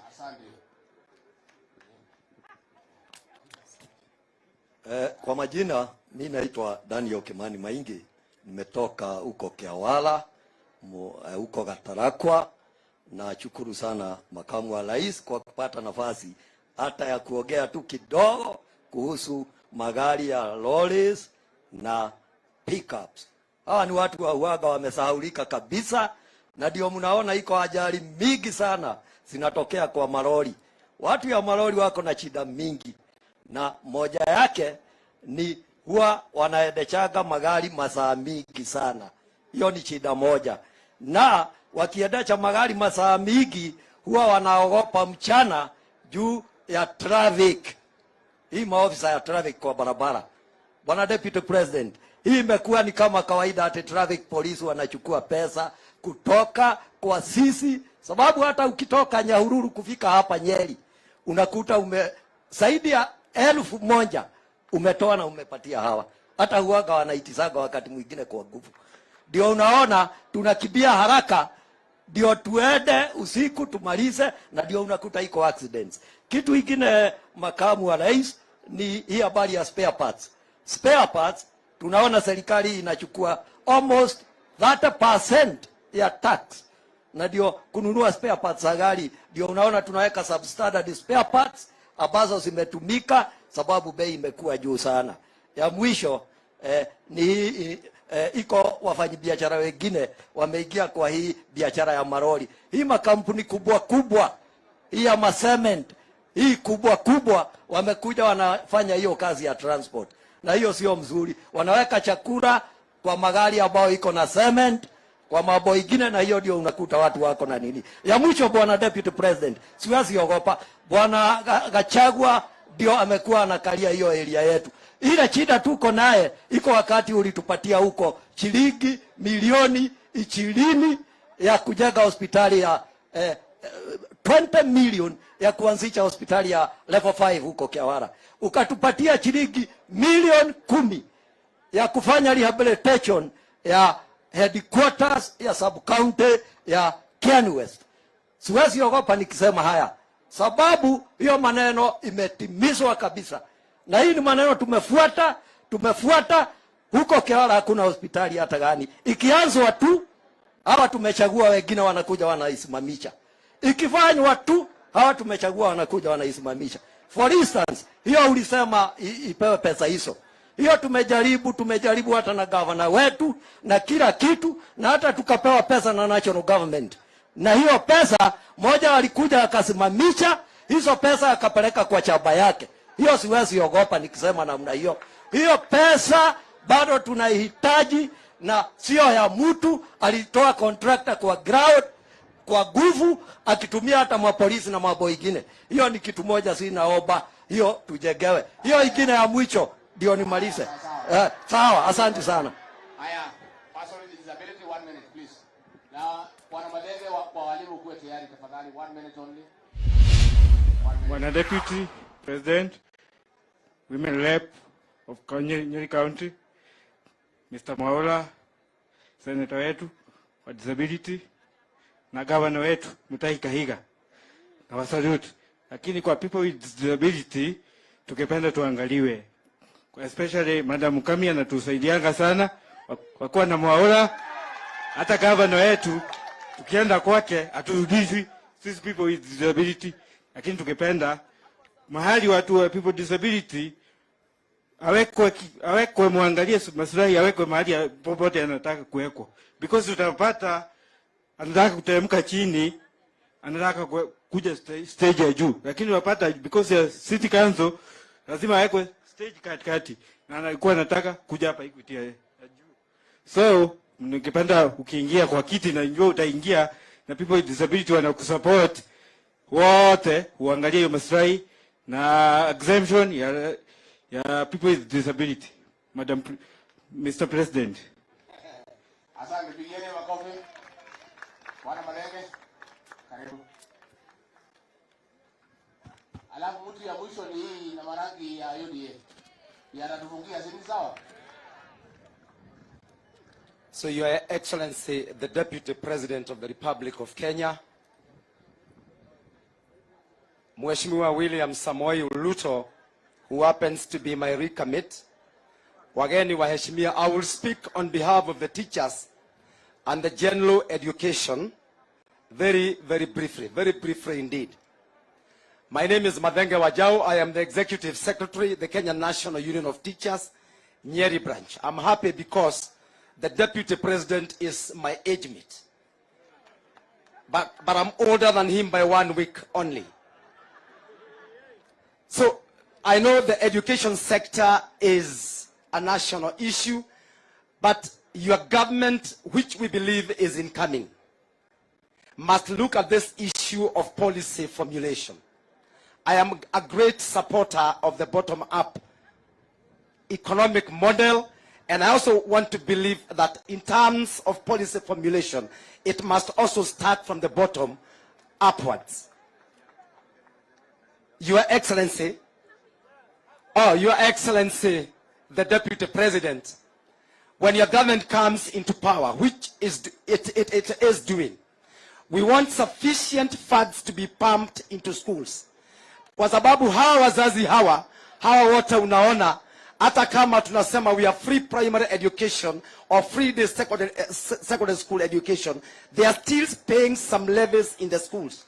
And we want this to stop. So proper funding, sufficient funding must be done. Another issue, unajua, the thorn in the flesh or the elephant in the house as far as education is concerned, ni hii mambo ya CBC, Your Excellency.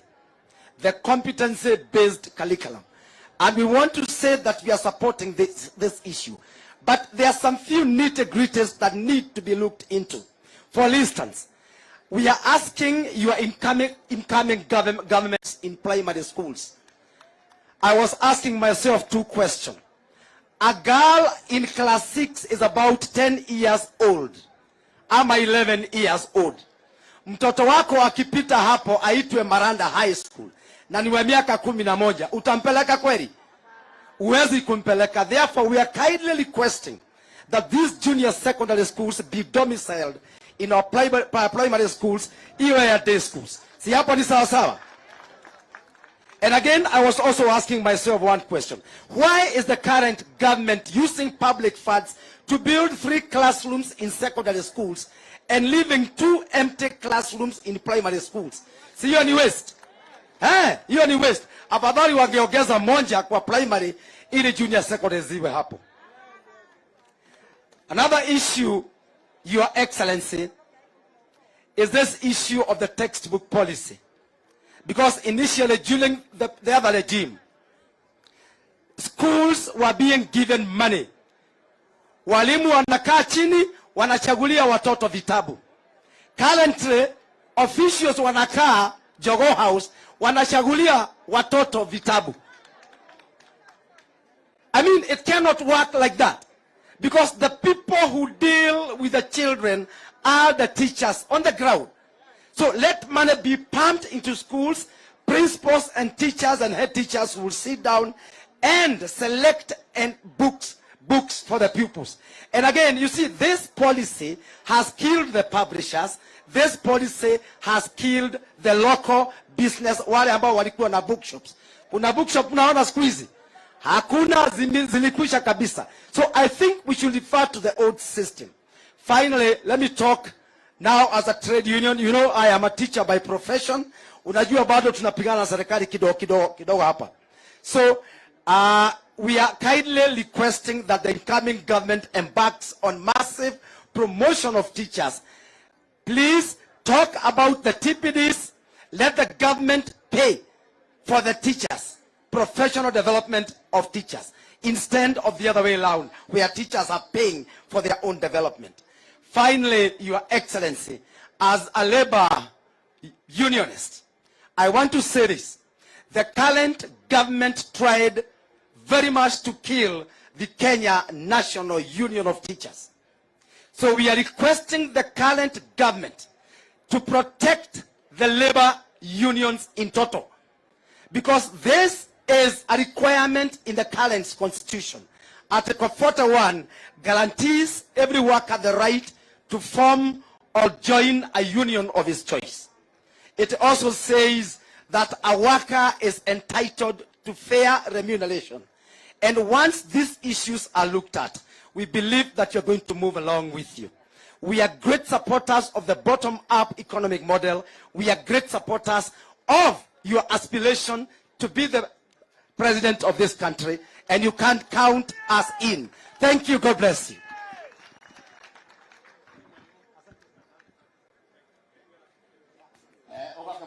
Najua hii serikali ya mahasara hii, huyu ndio anatufungia. Si heshima hiyo? Nakabe ruwa bwana wangu ulade. Murega yuothe. Kawega kanini ne kaiganu. Mureanagire na thamaki. Ne beba ya Ngai tuturagia. Ini ororere ciehanda tha 11 mane mo matebo ma mohoro maria matukinyeire thiini wa guku Nyeri kuria William Samoei Ruto amukirito na gikiro kiri iguru ni andu a UDA. Oroho tugagi support aria mararugama nake ta Maina wa Mathenge Paul Gacui wa Kanyari na Mukami. Oroho tutikakiriganwo ni gavana Kahiga gakoine karia kerirwo gatikoima.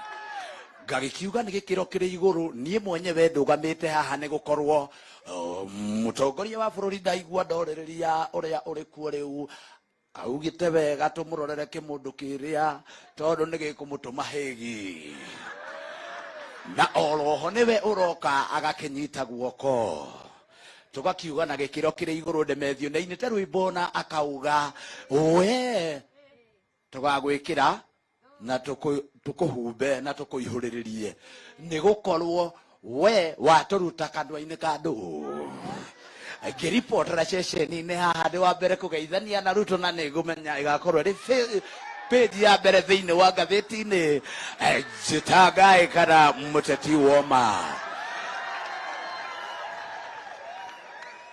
wakeri Mr. Ruto nino hoe gakari kablado gakwa gaguthiururuka gaguko kablado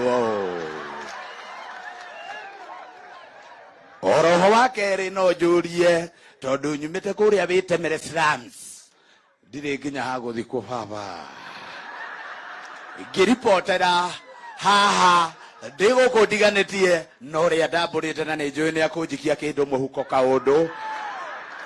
Sasa ningesema Ruto utacheza kisniper. Penye nitaenda kukaa tuma mtu kisniper ya mfuko. Asante sana.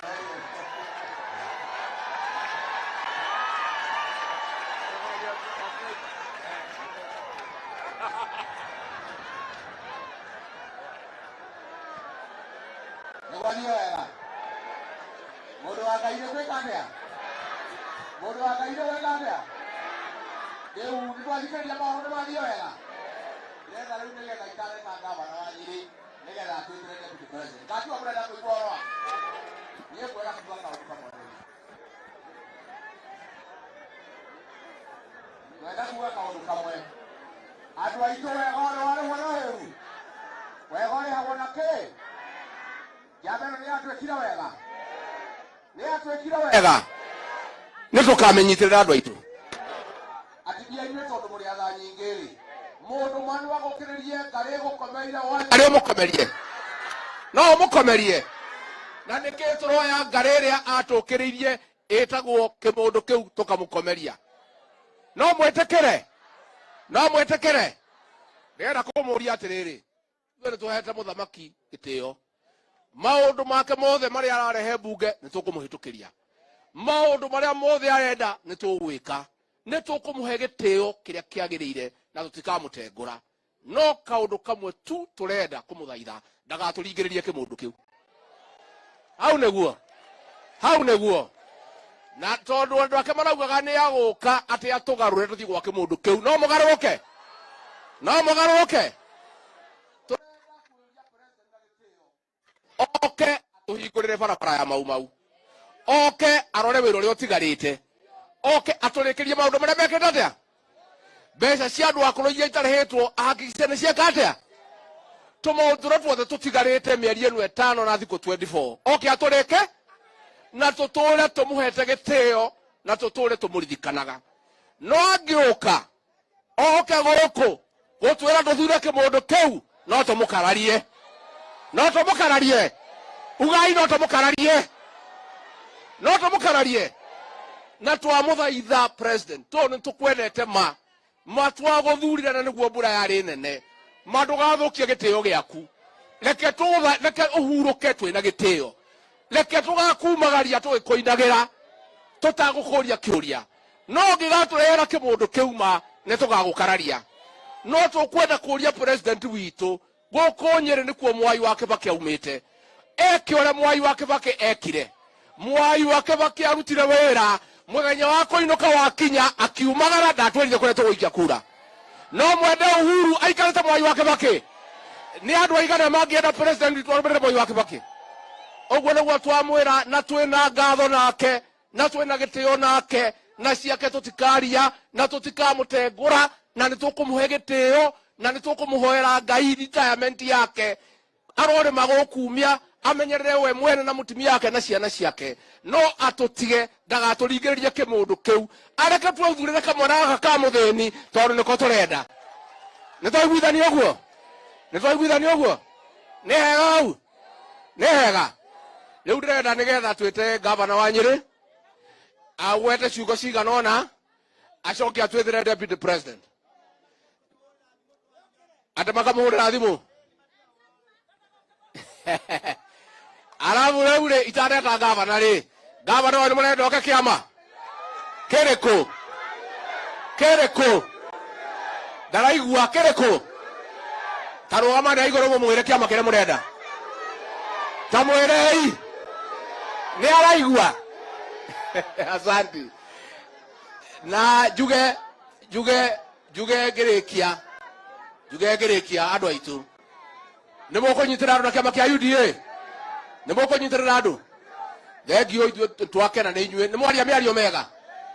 Leu turenda muthamaki uyu oke atucokerie tucoke turikanire nake muthenya tugacemania ruringu twikanire kiara ka mutikona twekere kiara. Haya ngemi cia gavana cie hawa Mutahi wa Kahiga rumwe rwa keri rwa gatatu rwa kana rwa gatano. Alafu akiita deputy president ndio deputy president atapatia wale viongozi amekuja na hawa. Si sawa? Mutahi wa Kahiga gavana. Asante, tupigie Rigathi makofi. Kiruga kuja hapa dakika moja. Nipatie hii mic. Kwa sababu kuna wimbo tunataka kuinvite nayo Your Excellency the President. Aya. Aya. Kwanĩrĩirwo na ikuru mũthenya barigici ya ũhuru nĩ 10 na ya Ruto nĩ 10 tũticenjetie ithuĩ ya ũhuru nĩ 10 na ya Ruto nĩ 10 na tũtiragũagũa tũtikahane ta ngĩrĩ kũriganĩrwo na ihenya kĩrĩkanĩro nĩ thirĩ na nĩ thimo ya Gĩkũyũ tũticenjetie ithuĩ ya ũhuru nĩ 10 na ya Ruto nĩ 10 na tũtiragũagũa. Thank you very much. Nafikiria huo wimbo hatuna haja hata ya kuexplain. Mimi nimekuja na mwanzo nataka kuwish the deputy president happy Valentine. Si tumwambie happy Valentine. Yaani amevurugwa hii Kenya mpaka amesahau hata leo ni siku ya Valentine. Ukifika tunamtuma kwa mama Rachel amwambie happy Valentine from Nyeri. Na ndio nilivaa red. Ni ya mama Rachel na wewe. Na niseme watu wa Nyeri ya mjambo. Muriega. Tumekaribisha wageni wote. Kabisa hapa ni Maumau. Mimi nataka tu niulize maswali mawili. Wakati wa Maumau tulikuwa tunatiana mikataba. Si tukisema Neno linakuwa. Sisi Maumau tukisema neno tunabadilika. Kwa hivyo mko na mimi vile niliambia kitendawili. Ati sisi hatutaki nini? Na hiyo maneno tukamali. Ile historia tunataka tu ni ya Nakuru. Ati 10 ya nani? Na 10 ya nani? Ni nyinyi mmesema mani mimi. Kwa hivyo tuko pale. Bas, mimi sina mengi. Yetu ni kusema Your Excellency the Deputy President, nimefurahia your patience. Kwa sababu saa hizi zote wananchi wakiongea wamekuambia mambo yako na mambo yangu ya county. Ya county yote nimeshi na nita address. Si ni kweli? Si ni kweli? Ya county yote mumesema hayo si ya Deputy President, nitaangalia maneno ya licenses, maneno ya nini, na nilikuwa na kitabu nimeweka hapa. Na tutaongea maneno hayo. Si ni kweli? Sasa jambo la pili ambalo nataka kusema. Your Excellency, I am very very pleased that you are here today. Nyeri imekuwa ni kama nyumbani kwako kwa mara ya pili. Tulikuwa tunahesabu the other day, tukaona kwamba tangu uwe Deputy President umekuja Nyeri zaidi ya mara 50. Na tunataka kuendelea kukukaribisha. Kitu cha ukweli ni hiki. Muniambie ukweli. Mtu ambaye amekuja mara 50 na mtu ambaye amekuja mara moja, ai, dogoneke. Onatare kweyugithia dogoneke.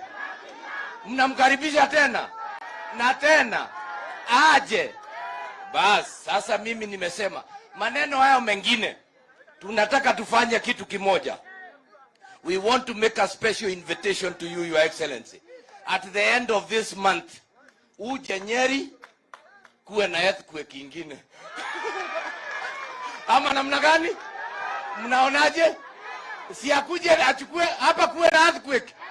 Ama mnaonaje? So we want to extend that invitation to you. Karibu mwisho wa mwezi huu uje mkurumo uwe hapa. Si namna hiyo? Na hiyo maneno iwe namna gani? Si namna hiyo? Sasa kitu kingine, we want to thank our son, Mheshimiwa Rigathi Gachagua. Umesikia vile amekuwa na kazi mingi, na zaidi ya yote sisi kama watu wa Nyeri na Mathira tumekupatia yeye akusaidie kazi huko mkizunguka, ama namna gani? Neguo nimukumenyerera Rigathi agetha agithie kunyitera munene na kuria. Si museme watu wa Mathira wasikie ati nyinyi mtamshikilia. So we want to wish you well. Na mukami sasa, si maneno tuangalie tu namna hiyo, nigetha tuthie tureketie hayo mangine. Tumesikia rafiki yangu wa Matinga, umesikia na unaona na unaangalia, na hii maneno ni namna hiyo hapa namna gani? Na kama chama cha UDA unajua, wacha niwaambie vile nimesikia maneno mkieleza deputy president, msije mkamchanganya hapa ati hapa mnaweka MCA sijui ya wapi sijui nini ya wapi ni, kwa sababu hiyo mipango yote si mnajua ward specific ilianza Nyeri. Ward specific ni nini? Hapana bottom up. Si ni bottom up? Maneno ya watu kuja kugawa pesa huko kwa mashinani, si tulianza hapa? Kwa hivyo hata sisi tunapo vile nimesikia ndio hiyo program ziende vizuri, tunataka tukae tukiwa kitu kimoja, si ndio? Kwa hivyo nyinyi watu wa Nyeri tuetakwa kugana gwekatia na ithuere kaitwalie watoto wa Maumau. Sisi hatuwezi kuchanganya mtu. Tukiweka ahadi tutatimiza hiyo ahadi. Kanatiguo hata kama ni nini tutafikisha wapi pale. Kanatiguo hatuwezi kuwa tunachanganywa, na ni vizuri tuseme tu we are welcoming His Excellency the President aje na yeye. Lakini kwa vile Ruto amemchagua mara 3, in fact ni mara 4, kwa sababu hata wakati ya KANU huyu aliweka kura yake pale, atafutie huyo mwingine, lakini kura yake aletee hii mwanaume kule hadhire idetiguo. Hata huyo mwingine ni sawa, lakini alipe deni. Huyu mwanaume amemchagua mara ngapi? Na yeye aweke kura maraki, alafu hiyo ingine afanyie hiyo ingine, ama namna gani? Tuko pamoja watu wa Nyeri, turehamwe. Tunaambia rais wetu tunayempenda hivyo kuriadhire na kuweka hatia. Hakuna njia ingine, deni dawa yake ni kuli. Namna hatuna mengine, na tunamheshimu na tunampenda, si ndio? Agenda ile ingine tuko nayo, na ni vizuri tuseme hapa Nyeri kuna barabara ambazo pengine kwa miezi 8 hazitaisha. Hizo za barabara, hizo za nini, ni vizuri tuseme ukweli mudhenya Sasa yule walianza naye ndiye atakuja kumaliza, ama ni huyu alikuwa anapinga hiyo kazi? Si alikuwa anapinga wakati ule kwa sababu alikuwa opposition, si ni namna hiyo? Sasa anajua hata barabara za Maumau ziko wapi. Si tuache yule ambaye hako aje atumalizie kazi, ama namna gani watu wetu? Si ni namna hiyo? Basi naibu wa rais, umesikia tumeongea hapa tukiwa watu wa Nyeri, tumekuahidi na tumekuambia, na tunakushukuru kwa sababu ya vile unaendelea na sisi, na zaidi ya yale maneno ambayo umeyashika, yale ambayo umeambiwa na hao wananchi wanafurahia hayo maneno wamekuambia, na nina uhakika kwa sababu abaimokire sawa. Hayo maneno ambao wamesema ninajua umeyashika na yataform the basis of the Nyeri memorandum. Sisi hatuna mengine, tunashukuru. Na pia niseme asante DG, I'm talking to you, Deputy Director General wetu. Yule ndiye Director General wetu na mnamjua, ni rafiki yangu, ni mtoka kwetu, ni yule ambaye ametoka Turkana. Na wangapi wanamjua Governor Nanok? Nemuramuona? Huyo ndio Director General wetu na tunampenda. Asanteni sana. Sasa ndirenda kuigua kana tulio haria tukugete mururumo wa kwamukira Deputy President yohana atia we kurugama ina maguru eni torurume tuamukira Deputy President. Karibu sana Your Excellency. Welcome you.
Asante sana. Tafadhali tuketi chini wale wako na viti.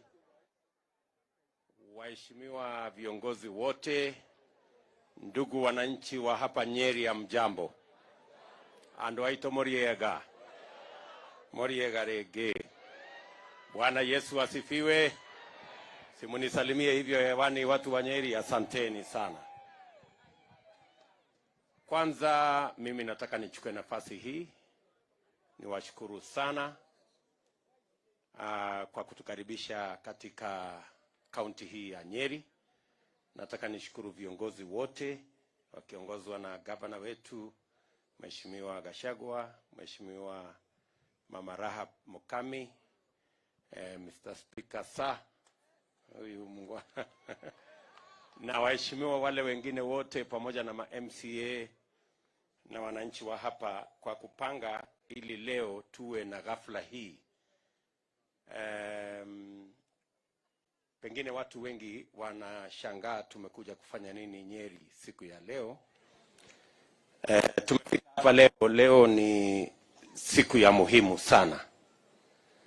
Na iko sababu ya sisi kufika Nyeri siku ya leo kwa jinsi hii.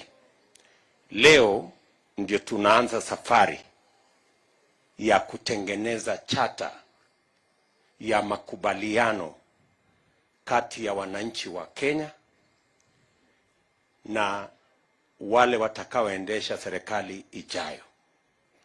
Leo tunaanza hiyo safari. Kwa mapenzi ya Mungu, tunataka tukubaliane.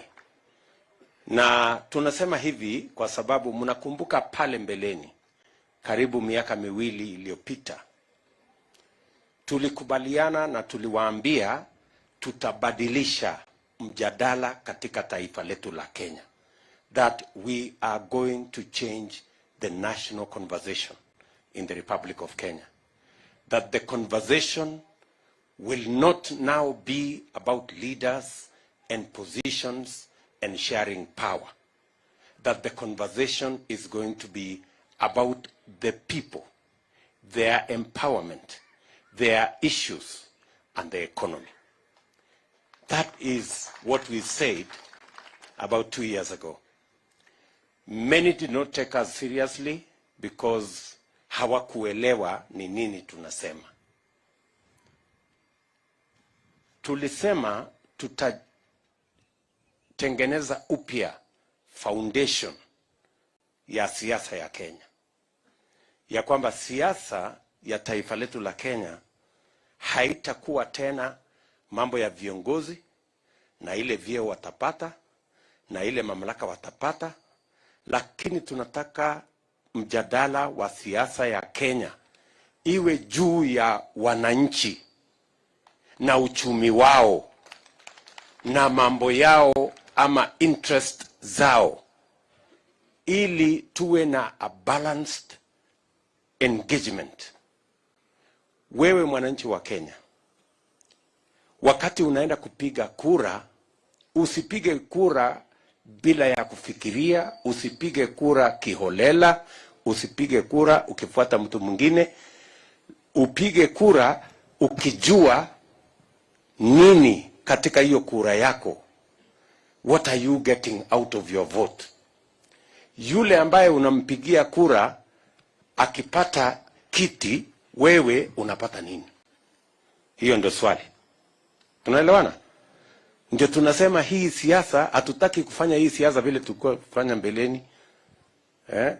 Ati sasa namna hiyo, alafu unapiga kura, alafu ujui sasa nimepiga hii kura ndio nipate nini.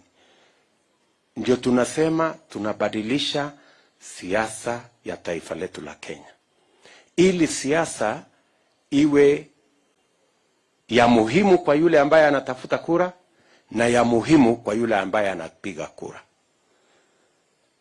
Haiwezi kuendelea ya kwamba tunapiga kura, viongozi wanapata, wananchi wanabaki hawajui wamepata kitu gani, alafu inakuwa guesswork. Tunaelewana? Wengine mnasikia wanazunguka kitendawili tiala la ria sio nini, alafu wanapigiwa kura, mwisho haijulikani hii ria ilikuwa nini, hii tiala la ilikuwa nini, lakini kura imepigwa.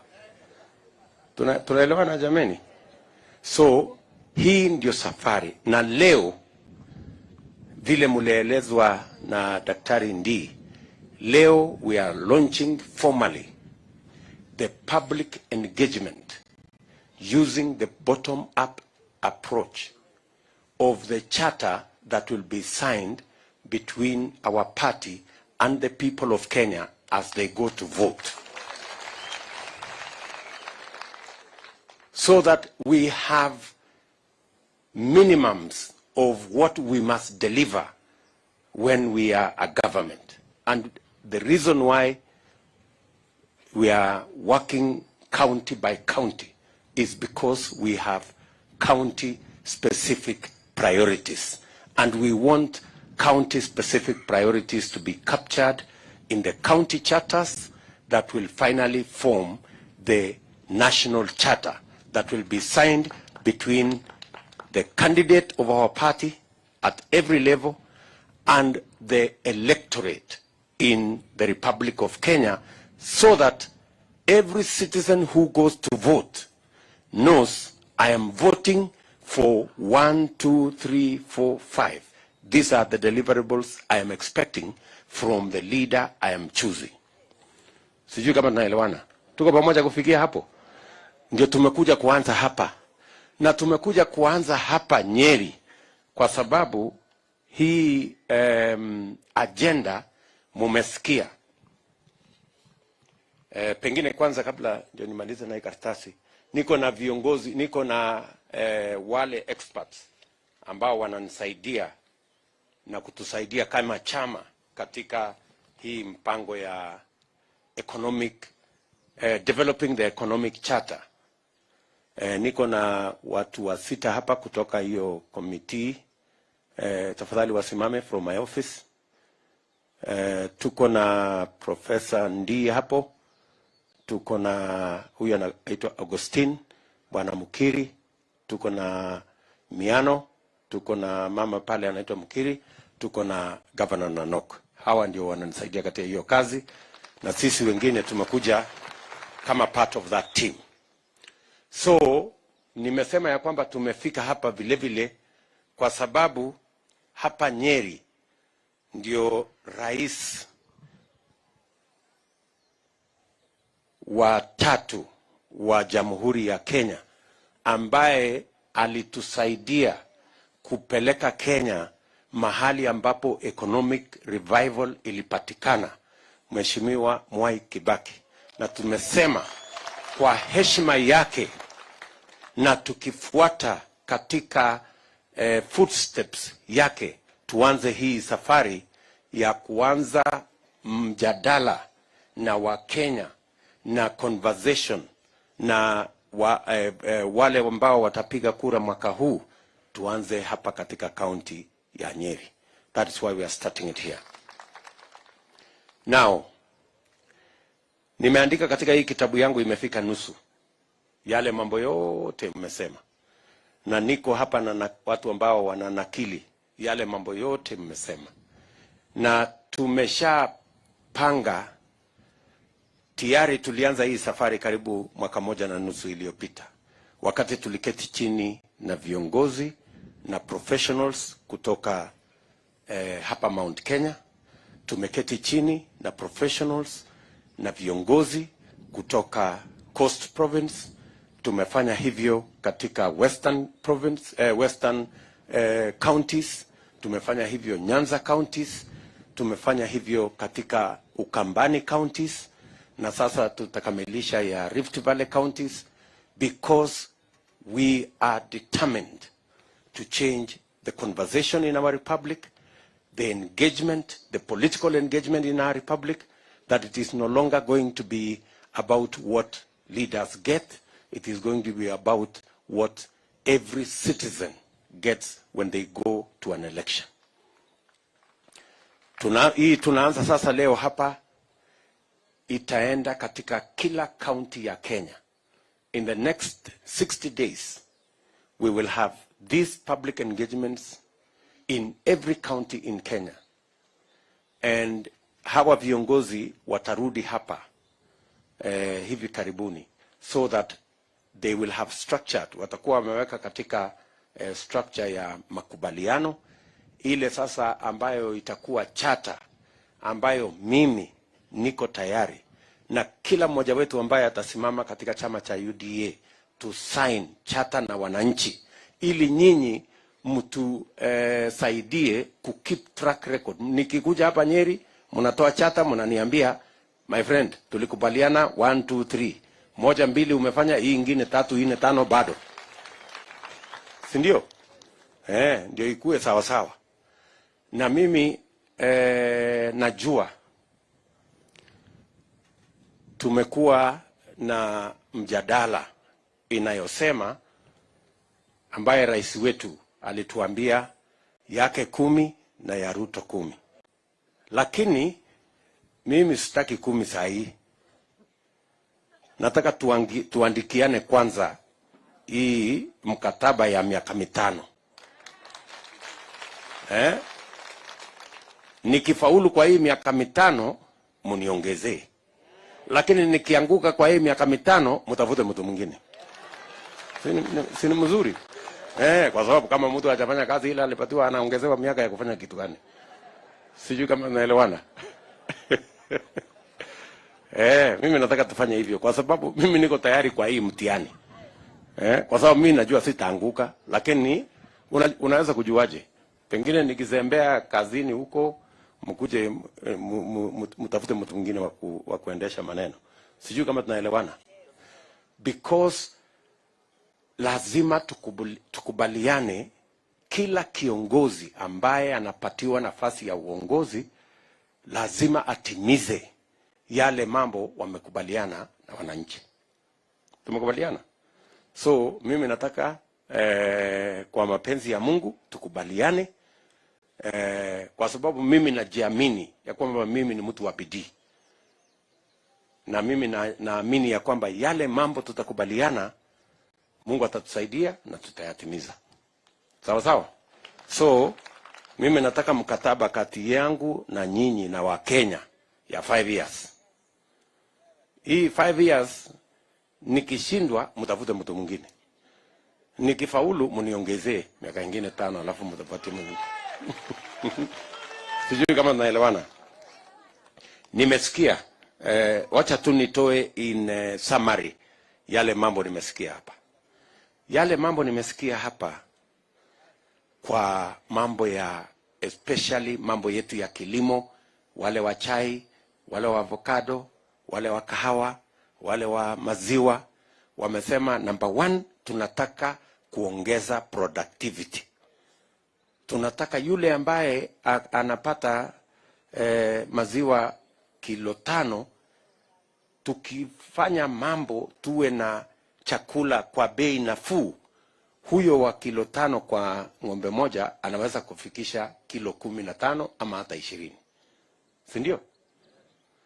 Kama ni kahawa, kama unapata ule mzee alisema hapa tunaweza kupata kwa macadamia kwa mfano alisema 80 kilos, lakini tukipata mbolea kwa bei nafuu na tuongeze mbolea tunaweza kupata instead of 70 kilos tunaweza kupata 150 maybe even 200 kilos per tree.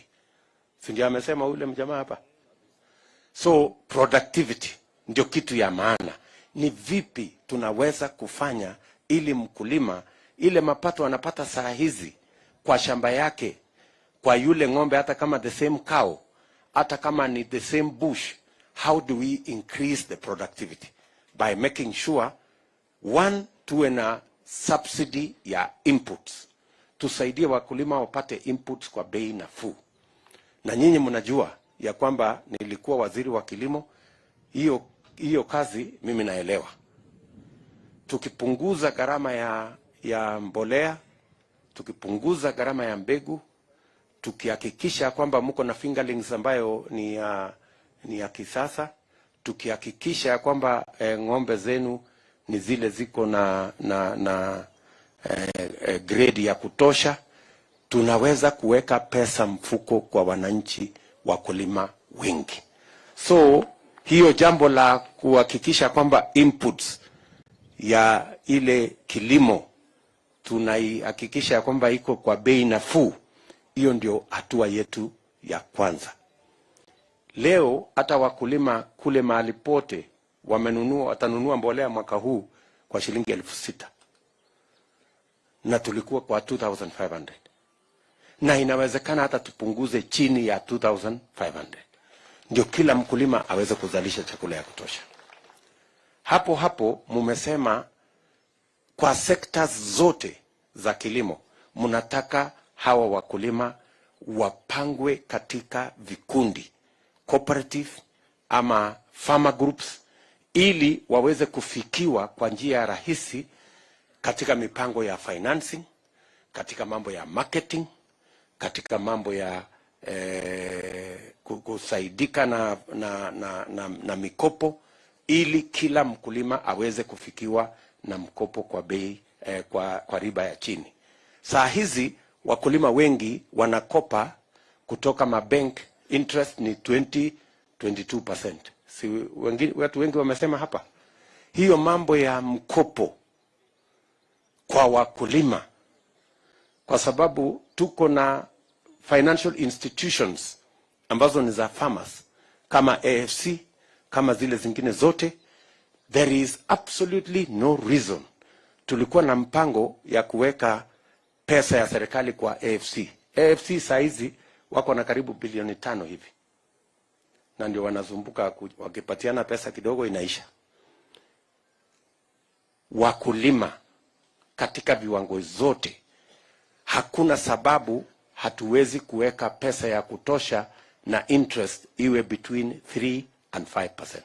There is no reason. Wewe mkulima kama unakopa na interest kutoka AFC na interest ya between 3 and 5%, hiyo mambo ya charges nyingi ya 20% ina reduce ile profit ya mkulima.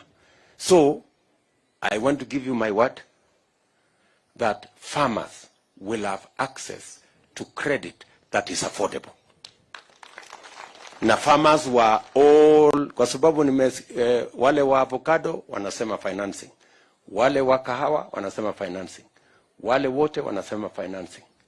Hiyo ndio mpango tuko naye, na tutapanga tuhakikisha kwamba either in cooperatives or SACCOs or institutions that are farmer-led, and farmer-organized, ndio ile bureaucracy isiingie pale ikatuletea hasara. Jambo la 4, mumesema mambo ya capacity building, extension officers, farmers working with the latest information, ili wasitumie information ya miaka zilizopita, ili wasitumie mbegu ya zamani, ili wasitumie mbinu za zamani, so that the farmers are updated, they know of the latest techniques, of the latest technologies yenye inaweza kusaidia hawa kuimprove their productivity. Vile vile wakulima wa maziwa wamesema ya kwamba wanataka ile management ya maziwa, kwa sababu maziwa ikikamuliwa within 15 or 20 minutes inatakikana iwe imefika mahali yenye iko cold room, yenye iko katika hali ya inaweza kuwa preserved, kwa sababu the quality of milk is very important kwa mambo ya how you can use it in terms of value addition. Mimi nataka niwaambie hivi wakulima wa Nyeri. Mimi nilikuja hapa Nyeri nikawaambia tuko na milk coolers ya watu wa Nyeri. Lakini hiyo project iliingiwa na maneno kidogo. Wacha niseme ni shetani iliingia hapo ndani. Lakini we have 35 milk coolers ya watu wa Nyeri, ambaye within the first 100 days zitakuwa zimefika hapa. Within the first 100 days zitakuwa zimefika hapa, because tumesign the contract, kila kitu iko tayari, lakini kuna watu pale katikati, watu wenye ukora ndio wamezuia hiyo maneno isifike hapa. Na sio ya Nyeri peke yake, tuko na milk coolers 600 ambaye tayari tumepatiwa, lakini kwa sababu ya maneno haijafika. So and we will continuously, alafu sasa tukitoka hapo tuende katika enabling farmers to value add. Kila mkulima mwanze kuongeza dhamana, kwa sababu soko ya maziwa katika Afrika, mimi nataka niwaambie, soko ya maziwa katika Afrika, hii dunia yote, in fact ndio mjue, in Africa, Kenya ndio iko na ng'ombe ya maziwa nyingi sana, more than any other country in Kenya, in Africa. Nyinyi mnanielewa? Tunapata lita bilioni 5 kila mwaka. Kwa hiyo lita bilioni 5 on average, ng'ombe ambazo tuko nazo inatoa kilo 3, kilo 4. Lakini tunaweza kuongeza kutoka kilo 3 mpaka kilo 20. Which means we can double the amount of milk that we produce in Kenya just by making sure, doing what ule mama alituambia hapa, ya kwamba to manage the cost of feed. The cost of feed. Nyinyi mnajua shida ya the cost of feed. We have thought through it with my economic team. Feed, shida yake kubwa ni kwamba tuna import soya, tuna import sunflower. Hata mimi kwa shamba yangu na import sunflower, na import soya kutoka Malawi. Na hiyo soya na hii vitu yote ambayo tunatumia, including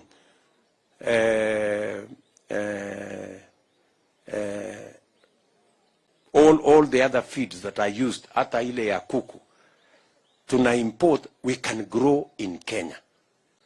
And we can actually save a lot of money by growing it in Kenya. And we have already identified the areas where we are going to increase the production of sunflower, the production of oil crops, actually in general. Hii oil crops yote, tuna import edible oil ya bilioni 80 kila mwaka. 80 billion. Ambaye ni pesa tunaweza kusave tukiwacha, tukiwasaidia wakulima wetu katika sehemu zingine waweze kuzalisha oil crops pamoja na cotton seed pamoja na nini. Hiyo mpango yote tuko nayo ili tuweze kumanage the cost of feed. Vile mama alikuwa anaitwa nani ule mama? Kuna mama aliongea hapo. No. Lea Wakonyo. Huyo Lea ako wapi? Ako hapa? Huyo mama huyo ndio, that one. Vile alisema hiyo mambo ya cost of feed. Na pia akasema mambo ya value addition katika hiyo sector. So we can actually, nataka mnisikize kwa makini. Hii mambo ya maziwa If we double the production of milk, and it doesn't require rocket science, na tuuze, hata tuache kuuza nyingi, tukiuza hata 3 billion liters, tukiuza 3 billion liters, na tuko na soko kuanzia hapa DRC, hao watu wako na 90 million people, hawana ng'ombe moja.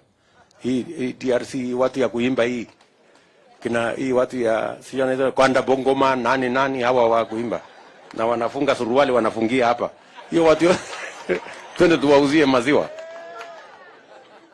si ndio? 90 million wako hapo, wengine hapo Congo Brazzaville, wengine hiyo Central Africa yote hiyo mpaka West Africa tunaweza kuwauzia maziwa, kwa sababu saizi wananunua maziwa kutoka Australia, New Zealand, sijui wapi.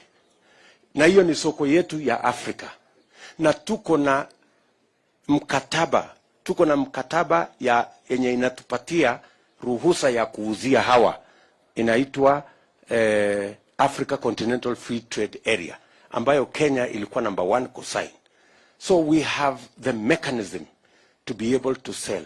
Hata tukiuza lita bilioni 3 peke yake kwa hii soko yetu ya Afrika, we will be collecting approximately between 2 and 300 billion shillings every year.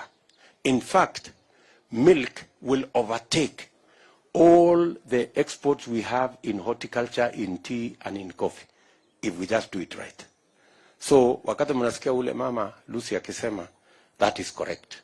Na hiyo ndio mpango sisi tumepanga na kundi letu hapa. Jambo la tano ambayo nimesikia hapa kwa vile mmesema ni mambo ya soko,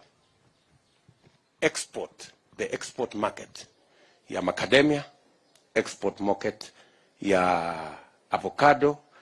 Hiyo export market yote ya hiyo area lazima tutumie what we now call of economic diplomacy. Diplomacy si ile ya Cold War ya zamani. Diplomacy ya saizi ni diplomacy ya biashara. Tuko na soko, kwa mfano, wacha mimi niwaeleze. Tuko na soko China ya watu 1.6 billion. Si ndio? Pale nyuma tulikuwa tumekubaliana na rais ya kwamba hii soko ya China lazima tufungue. Na there is a reason why hiyo soko lazima tufungue. Hata tuwe na ambassador sio mmoja, tutafute ambassador 3 waende wakae China. Kazi yao ni kutafuta soko ya mali yetu ya Wakenya. Pale China mimi mwenyewe nimeenda.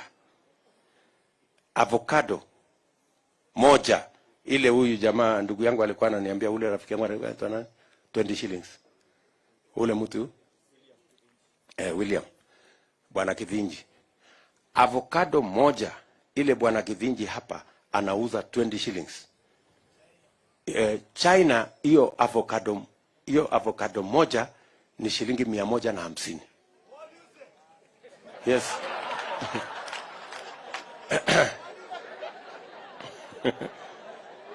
You know? So ukienda Europe, ukienda Europe, avocado moja ni 1 euro. Nyinyi mnanielewa? Which is almost another 140 shillings. So what are we saying? Mnanielewa? So we must open those markets. Kwanza hii soko ya China. Hii soko ya China ndio rahisi, kwa sababu huyu mtu wa China tayari tuko na deni yake ya bilioni 100. Yes, tunamwambia hakuna njia nyingine ya kulipa hii deni yako. Deni yako, chukua hii avocado, chukua hii na bei ni hii. Tunalipa hii deni haraka.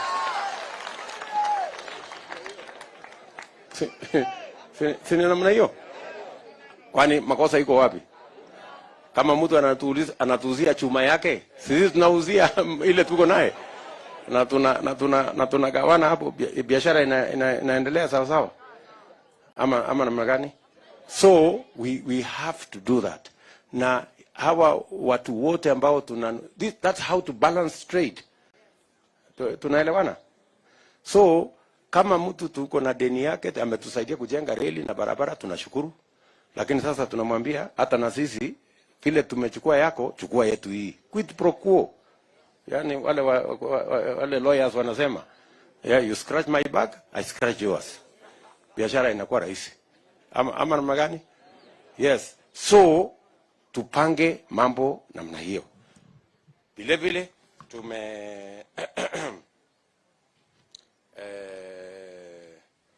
mambo ya sako, na nimeshukuru kuna muungwana mmoja hapa amesema mambo ya sako tuanze kupanga.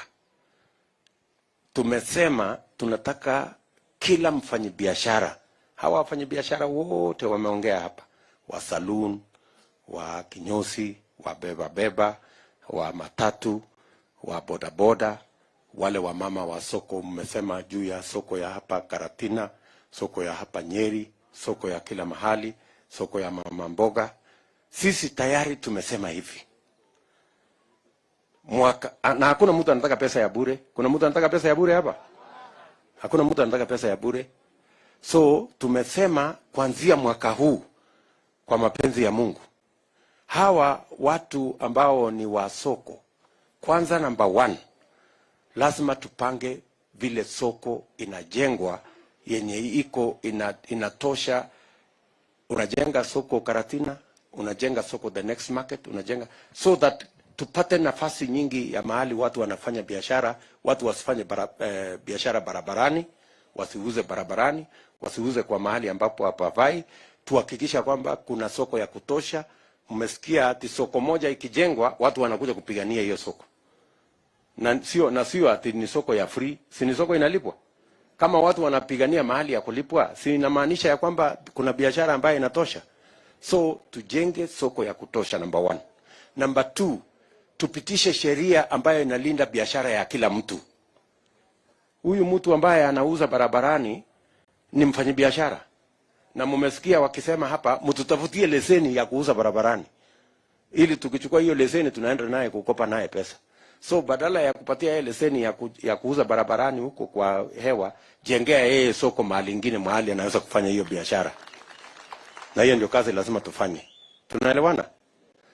Tumesema kwa mfano Nairobi tunataka kujenga soko zingine 20 mpya yenye inatosha watu wa Nairobi. Ukiona Nairobi watu wanakimbizana barabarani, hawkers wanakimbizwa pande hii, hawkers wanakimbizwa pande ile.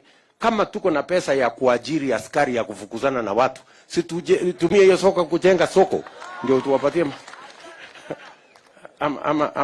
hii tuko na askari Nairobi karibu sijui watu 8,000 askari tu ya kufukuza watu. Na hao watu wako na makosa wanafanya, ni biashara wanafanya. Na hiyo biashara hujampatia pesa ya kufanya, ametafuta pesa yake. Na anafanya hiyo biashara alishe watoto wake. Haja kuambia msaidie kulisha watoto. Wewe jengea yeye soko mahali atafanya hiyo biashara yake, atawachana na wewe. Na hakuna haja ya hii watu wengi ya kuhangaika na kufukuza watu. So mambo ya soko. Alafu tumekubaliana ya kwamba tunaweka pesa katika micro, small and medium enterprise. Hii micro ni hawa watu wa beba. Hii mama mboga, nani. Hawa micro wote hawa hawana mahali ya kukopa pesa. Si ndio? Hawa watu wengi wanakopa pesa kwa Shylock. Shylock ni ile mtu asubuhi unaenda anakupatia 1,000 ama 2,000. Jioni anakuambia hii 2,000 rudisha na 200. Si ndio? Hii biashara ambayo unafanya mpaka unapata 10% per day. Si ni biashara kubwa sana. So hiyo biashara sasa tunataka tuibadilishe. Tulete pesa kwa sako ya soko. Pesa ya serikali. Kama ni Nyeri market, kama inahitajika 20-30 million, tuweke 30 million pesa ya serikali, mulipe interest ya 3% per year. Mnanielewa? Nataka msikize vizuri. Nimesema hivi. Kama ni sako yenu ya soko ya hapa Nyeri town, hiyo soko yenu kama mnahitaji 50 million ama 100 million, tuwapatie 100 million kwa soko yenu hapo, mulipe interest ya 3% per year, alafu sasa nyinyi kama sako mupatie wale wafanyabiashara wa hiyo sako badala ya 10% per day mupatie 5% per year. Nyinyi mnanielewa? Hamjasikia vizuri? So that unajua, sikizeni, kama huyu Shylock anakulipiza 10% per day, hiyo ni 3,600% per year. Hiyo biashara itafanyika kweli na 3,000%? Sasa tutoe from 3,000% per year mpaka 5% per year. Sasa ndio mtafanya biashara. Na nimekubaliana na wale wanasema hapa, hiyo inapatianwa kwa sako, kwa soko. Haipatianwi kwa sababu mtu wako na title deed ama logbook. Si inapatianwa kwa kujuana, wewe tunakujua mama fulani, pesa umechukua 20,000 urudishe. Inafanywa ile inaitwa guarantee ya group guarantee, because it's an economic tool. Nyinyi mnanielewa? Si inaendelea hata mpaka saa hii. Ni vile tu hizo groups haina pesa ya kutosha. So tutaweka pesa ya serikali ndio tuweze kuinua kila mtu. Hii bottom up inaanza hapo. Sijui kama tumeelewana. Hawa watu wa bodaboda, sako yenu, nimesikia mtu wa bodaboda akisema hapa ati ile mtu ya kutrace ile mtu ya kutrace motorbike, ile tracking ya motorbike itolewe kwa huyu ipelekwe mahali ingine. Hapana, wacha tu ikae hapo. Lakini sasa ile tutafanya, unatoroka hii mtu kwa sababu anakikukopesha pesa, anakupatia pikipiki ya 100,000, alafu unalipa 280,000 kwa hiyo pikipiki ambaye ilikuwa ya 100,000. So hiyo ndio shida. That's the problem. So wewe tutakupatia pesa 100,000 hiyo ya kununua pikipiki, lakini badala ya kulipa 280,000 tunakucharge 5%, unalipa 105 instead of ile. Sasa hakuna haja ya wewe kutoroka. Sasa hata tracking, akiwa na tracking hakuna mahali atakupa. hauna shida na tracking kwa sababu utakuwa na uwezo ya kulipa hiyo pikipiki. Ama namna gani? Saa hii kulipa hiyo pikipiki ni shida kwa sababu ile pikipiki ya 100,000 you are forced to pay almost 250,000. Si ndio boss ule jamaa aliongea hapo vizuri. So tutapanga namna hiyo.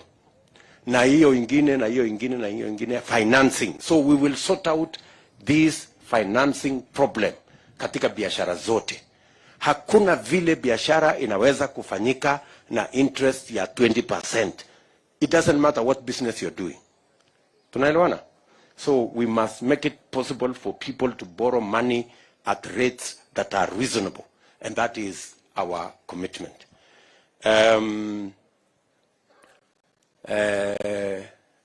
Mtu mmoja pia amesema, nafikiri ule wa bodaboda, kuhusu akienda pale amepata accident, anaulizwa jambo la kwanza, wapi NHIF? Si ndio? And it is good. Mumesikia katika hii mpango yetu tumesema kwa mapenzi ya Mungu tunataka kusort out health insurance. Na tumesema hivi, tulikuwa na hiyo mpango ya Big Four. So mnajua tulikuwa na mpango ya Big Four na moja yao ilikuwa universal health coverage. Sasa tumepitisha sheria juzi ya mambo ya universal health coverage, vile tulikuwa tumepanga pale mbeleni. Lakini hiyo sheria tungepitisha 2018. Lakini hatukupitisha 2018 kwa sababu tulikuwa busy na BBI na hii mambo ingine hapa ambayo imetusumbua na bure na rege mingi vile huyo anasema. Time was wasted. Nyinyi mnanielewa? We wasted 4 years kwa mambo ya bure, rege nini. Tukawacha ile mpango tulikuwa naye. Hiyo mpango ikakwama. Sasa juzi, about a month ago, ndio tumepitisha sheria ya itatusaidia kwa mambo ya universal health coverage. Mimi nawaambia watu wa Nyeri, kabla ya mwisho wa mwaka huu, kwa mapenzi ya Mungu, kwa sababu kutoka August kufika December ni 4 months. Hiyo 4 months inatosha. Kila mmoja wetu by the end of this year atakuwa na bima ya afya ya NHIF. Na wale watu ambao hawana uwezo wa kulipa tutawalipia kama serikali, ili kila mtu aende hospitalini atibiwe na aende nyumbani bila ya kulishwa pesa. Hatutakuwa na maneno vile tuko naye hapa. Ndugu yangu mmoja amesema kuna mtu mgonjwa, ulisema kuna mtu mgonjwa anahitaji 150,000, nitakupatia saa hii uende utibu huyo mtu. Huyo nani? Alikuwa nani huyo? Oh, huyo mjamaa. Anasema hiyo mambo ya huyo mtu mgonjwa. Hiyo mambo ya huyo mtu mgonjwa, hatutakuwa na mambo kama hii ya kusema ati tutafute mtu ya kutulipia. Itakuwa inalipwa na NHIF kwa sababu kila mtu atakuwa na NHIF. Nyinyi mnanielewa? Sikizeni. Mimi nikiongea hii maneno ya NHIF siongei ati kwa sababu mimi sielewi. Nyinyi mnanielewa? Wakati tumechukua serikali, nataka mnisikize. Wakati tulichukua serikali 2013, NHIF ilikuwa inaokota pesa kwa mwaka moja shilingi bilioni 7 billion in 1 year. When we took over in 2013, tukaifanyia maneno, tukaipanga, kwa sababu tulichukua mtu mmoja alikuwa anaitwa Mahmud, ambaye alikuwa amesimama gavana huko, tukamweka pale kama chairman. Tukapanga hiyo NHIF. By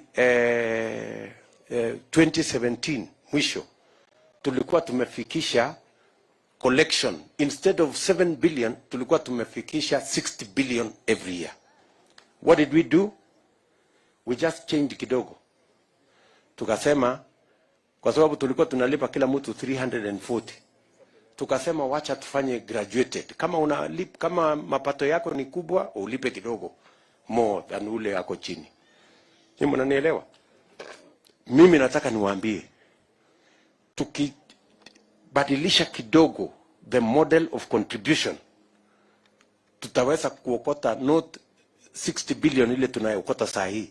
Tutaokota between 150 and 200 billion every year, na tutalipa bills ya hospitali ya kila mtu. Hatutakuwa na shida ya kulipa. Na ndio mimi nakubaliana na nyinyi ya kwamba sasa ule mtu ya kitendawili atajua mahali hiyo kazi itafanya, ataelewa hata ilianza wapi, ataelewa ni nini inaendelea. Si ni kutupotezea tu wakati na kuturudisha nyuma, na sio kwa ubaya. Ni vile tu hajui hata inaanzia wapi, hajui inaenda wapi.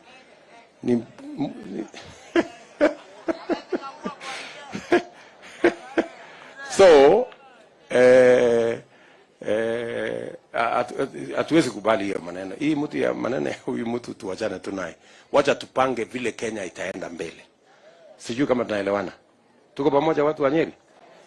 So sitaki kusema sana kwa sababu mambo yale ambayo mumeandika hapa ni mengi, but I want to give you my word that we will sort out the economy of our country. And let me tell you, we have no option. Mimi nataka niwaambie, tusicheze karata. We have no option. Mahali tulipo sasa, kwa sababu saa hizi ile deni tuko nayo katika Kenya, we must sort out the economy so that we can pay our debts. If we don't sort out our economy and pay our debts, this country is in danger of going to liquidation. That is the reality. Tusidanganyane. Nyinyi mnanielewa? That is the reality. Lazima to sort out mambo ya uchumi wa taifa letu, tuhakikishe ya kwamba we bring more taxpayers on board, we create a bigger tax base, more taxpayers, so that we can make sure that we can live within our means. Sitaki kusema sana hapo, lakini lazima niwajulishe hiyo maneno. kila mkulima hapa, kama ni wa maziwa, kama ni wa kahawa, kama ni wa chai, wameuliza jambo moja. Hawataki kilimo iwe kilimo ya karata ya pata potea. Unaenda kulima, hujui kama utapata shilingi 5, kama utapata shilingi 20, kama utapata 50, unaenda tu kwa giza. Sisi tunasema tunataka kuondoa giza kwa kilimo. Mkulima kabla hajaenda kwa shamba, ajue minimum ile nitapata kwa maziwa ni shilingi fulani. Minimum ile nitapata kwa kahawa ni kiasi fulani. Minimum ile nitapata kwa hii kilimo ni kiasi fulani.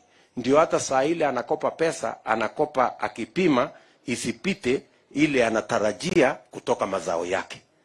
Sijui kama tunaelewana. So the concept of minimum guaranteed return for our farmers is a concept that is present, and government, serikali yetu, must provide a mechanism ile mkulima atajua atainvest na ataenda hasara, na hiyo bei iwe guaranteed. And we must build the infrastructure, including cooperatives, including marketers, that will guarantee that the farmers chakula yake isipotee ama mazao yake isipotee, na bei isiwe ile iko na mabroka na makatel wanakuja hapo katikati, wanaibia mkulima, wanaenda wanatengeneza pesa. We must build sufficient farmer infrastructure to make sure that we protect farmers from fluctuation ya prices. So tushakubaliana ya kwamba the concept of guaranteed minimum return on farmers, so that farmers are sure wakati wanaenda kilimo wanaelewa ya kwamba hawataingia katika hasara hata wakikopa pesa, na hiyo pesa wanakopa pia tuhakikisha kwamba hawakopi pesa yenye interest yenye inawaumiza. Sijui kama tumekubaliana. Watu wa Nyeri tumekubaliana. So mimi nataka nishukuru sana kwa kunisikiza. Najua bado kuna mambo mengi sijajibu hapa, lakini I want to give you my assurance. I have recorded them. My team here, hakuna kazi nyingine walikuja kufanya hii recording, so that we make sure that we capture the priorities of the people of Nyeri County, and we will reduce them into a document which is going to form a charter that will be signed between us and the people of Nyeri as minimums that we must deliver as a government. Tumekubaliana? So maneno ni hiyo. Najua masaa imesonga, lakini nilikuwa nataka niketi chini hapa mwenyewe nisikie ile mnasema, kwa sababu hii ndio njia mpya ya siasa ambayo tunataka tukienda mbele. Nataka pia niwaambie ya kwamba kwa mapenzi ya Mungu, mkitupatia hii serikali, kila mwaka tutarudi hapa Nyeri na tufanye mkutano kama hii. Every year tukuje tuketi, stakeholders wakuja waseme hii iko sawa, hii bado, mpaka tukubaliane ya kwamba mambo yale yanahusu mwananchi wa kawaida tusiongee tu hewani, na isiwe siasa, iwe ni mambo ambayo tutatumia kubadilisha nchi yetu. Na najua mmesema kuhusu mambo yetu ya dams. Mambo ya dams tulikuwa nayo katika manifesto ya Jubilee. Ukifungua manifesto ya Jubilee, tuliweka hapo orodha ya dams 57 ambayo ilikuwa inafaa tutekeleze kwa kujenga. Lakini kuna maneno ilitokea hapo ya siasa, sio maneno mengine ya siasa tu, siasa kidogo hapo ndio imekwamisha hiyo mambo yote. Lakini Mungu ametujalia, kwa sababu unajua kuna maneno mimi siwezi sema kwa sababu ya mambo ya dunia hii, so tuwache tu hiyo hapo.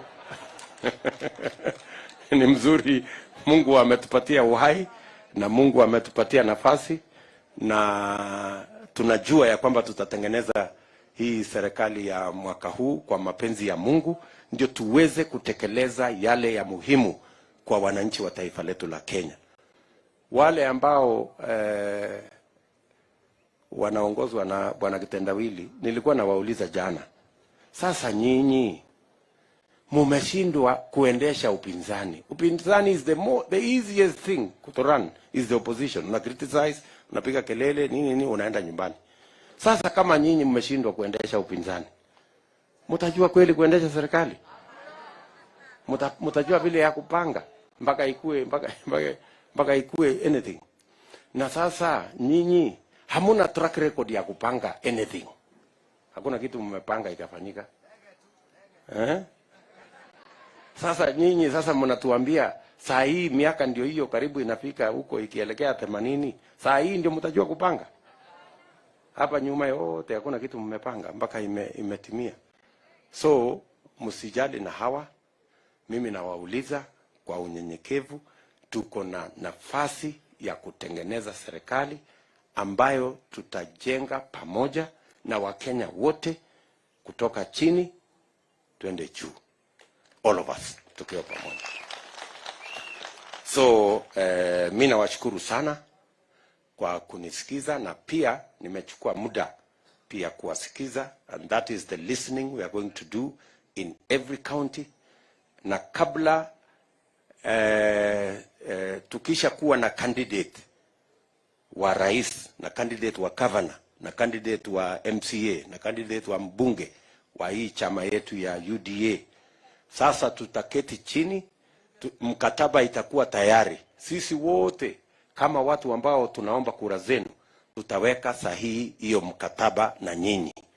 Ndio so that you can hold us to account and you can make us deliver on what we have agreed between you as the electorate and as the people of this county, and those of us who are seeking positions of responsibility in government and be able to be to deliver. So asanteni sana, wacha niseme kuzidi hapo, na watakia baraka ya Mungu, na washukuru kwa kunikaribisha hapa Nyeri kwa mara nyingine tena. Na mnajua mimi ni mtu wa kurudi na kurudi, si ndio? Mimi ni mtu wa hapa, kila wakati mimi nakuja hapa kwa sababu mimi najua ndogo ni makinya, si ndio? Mimi naelewa hapo kabisa.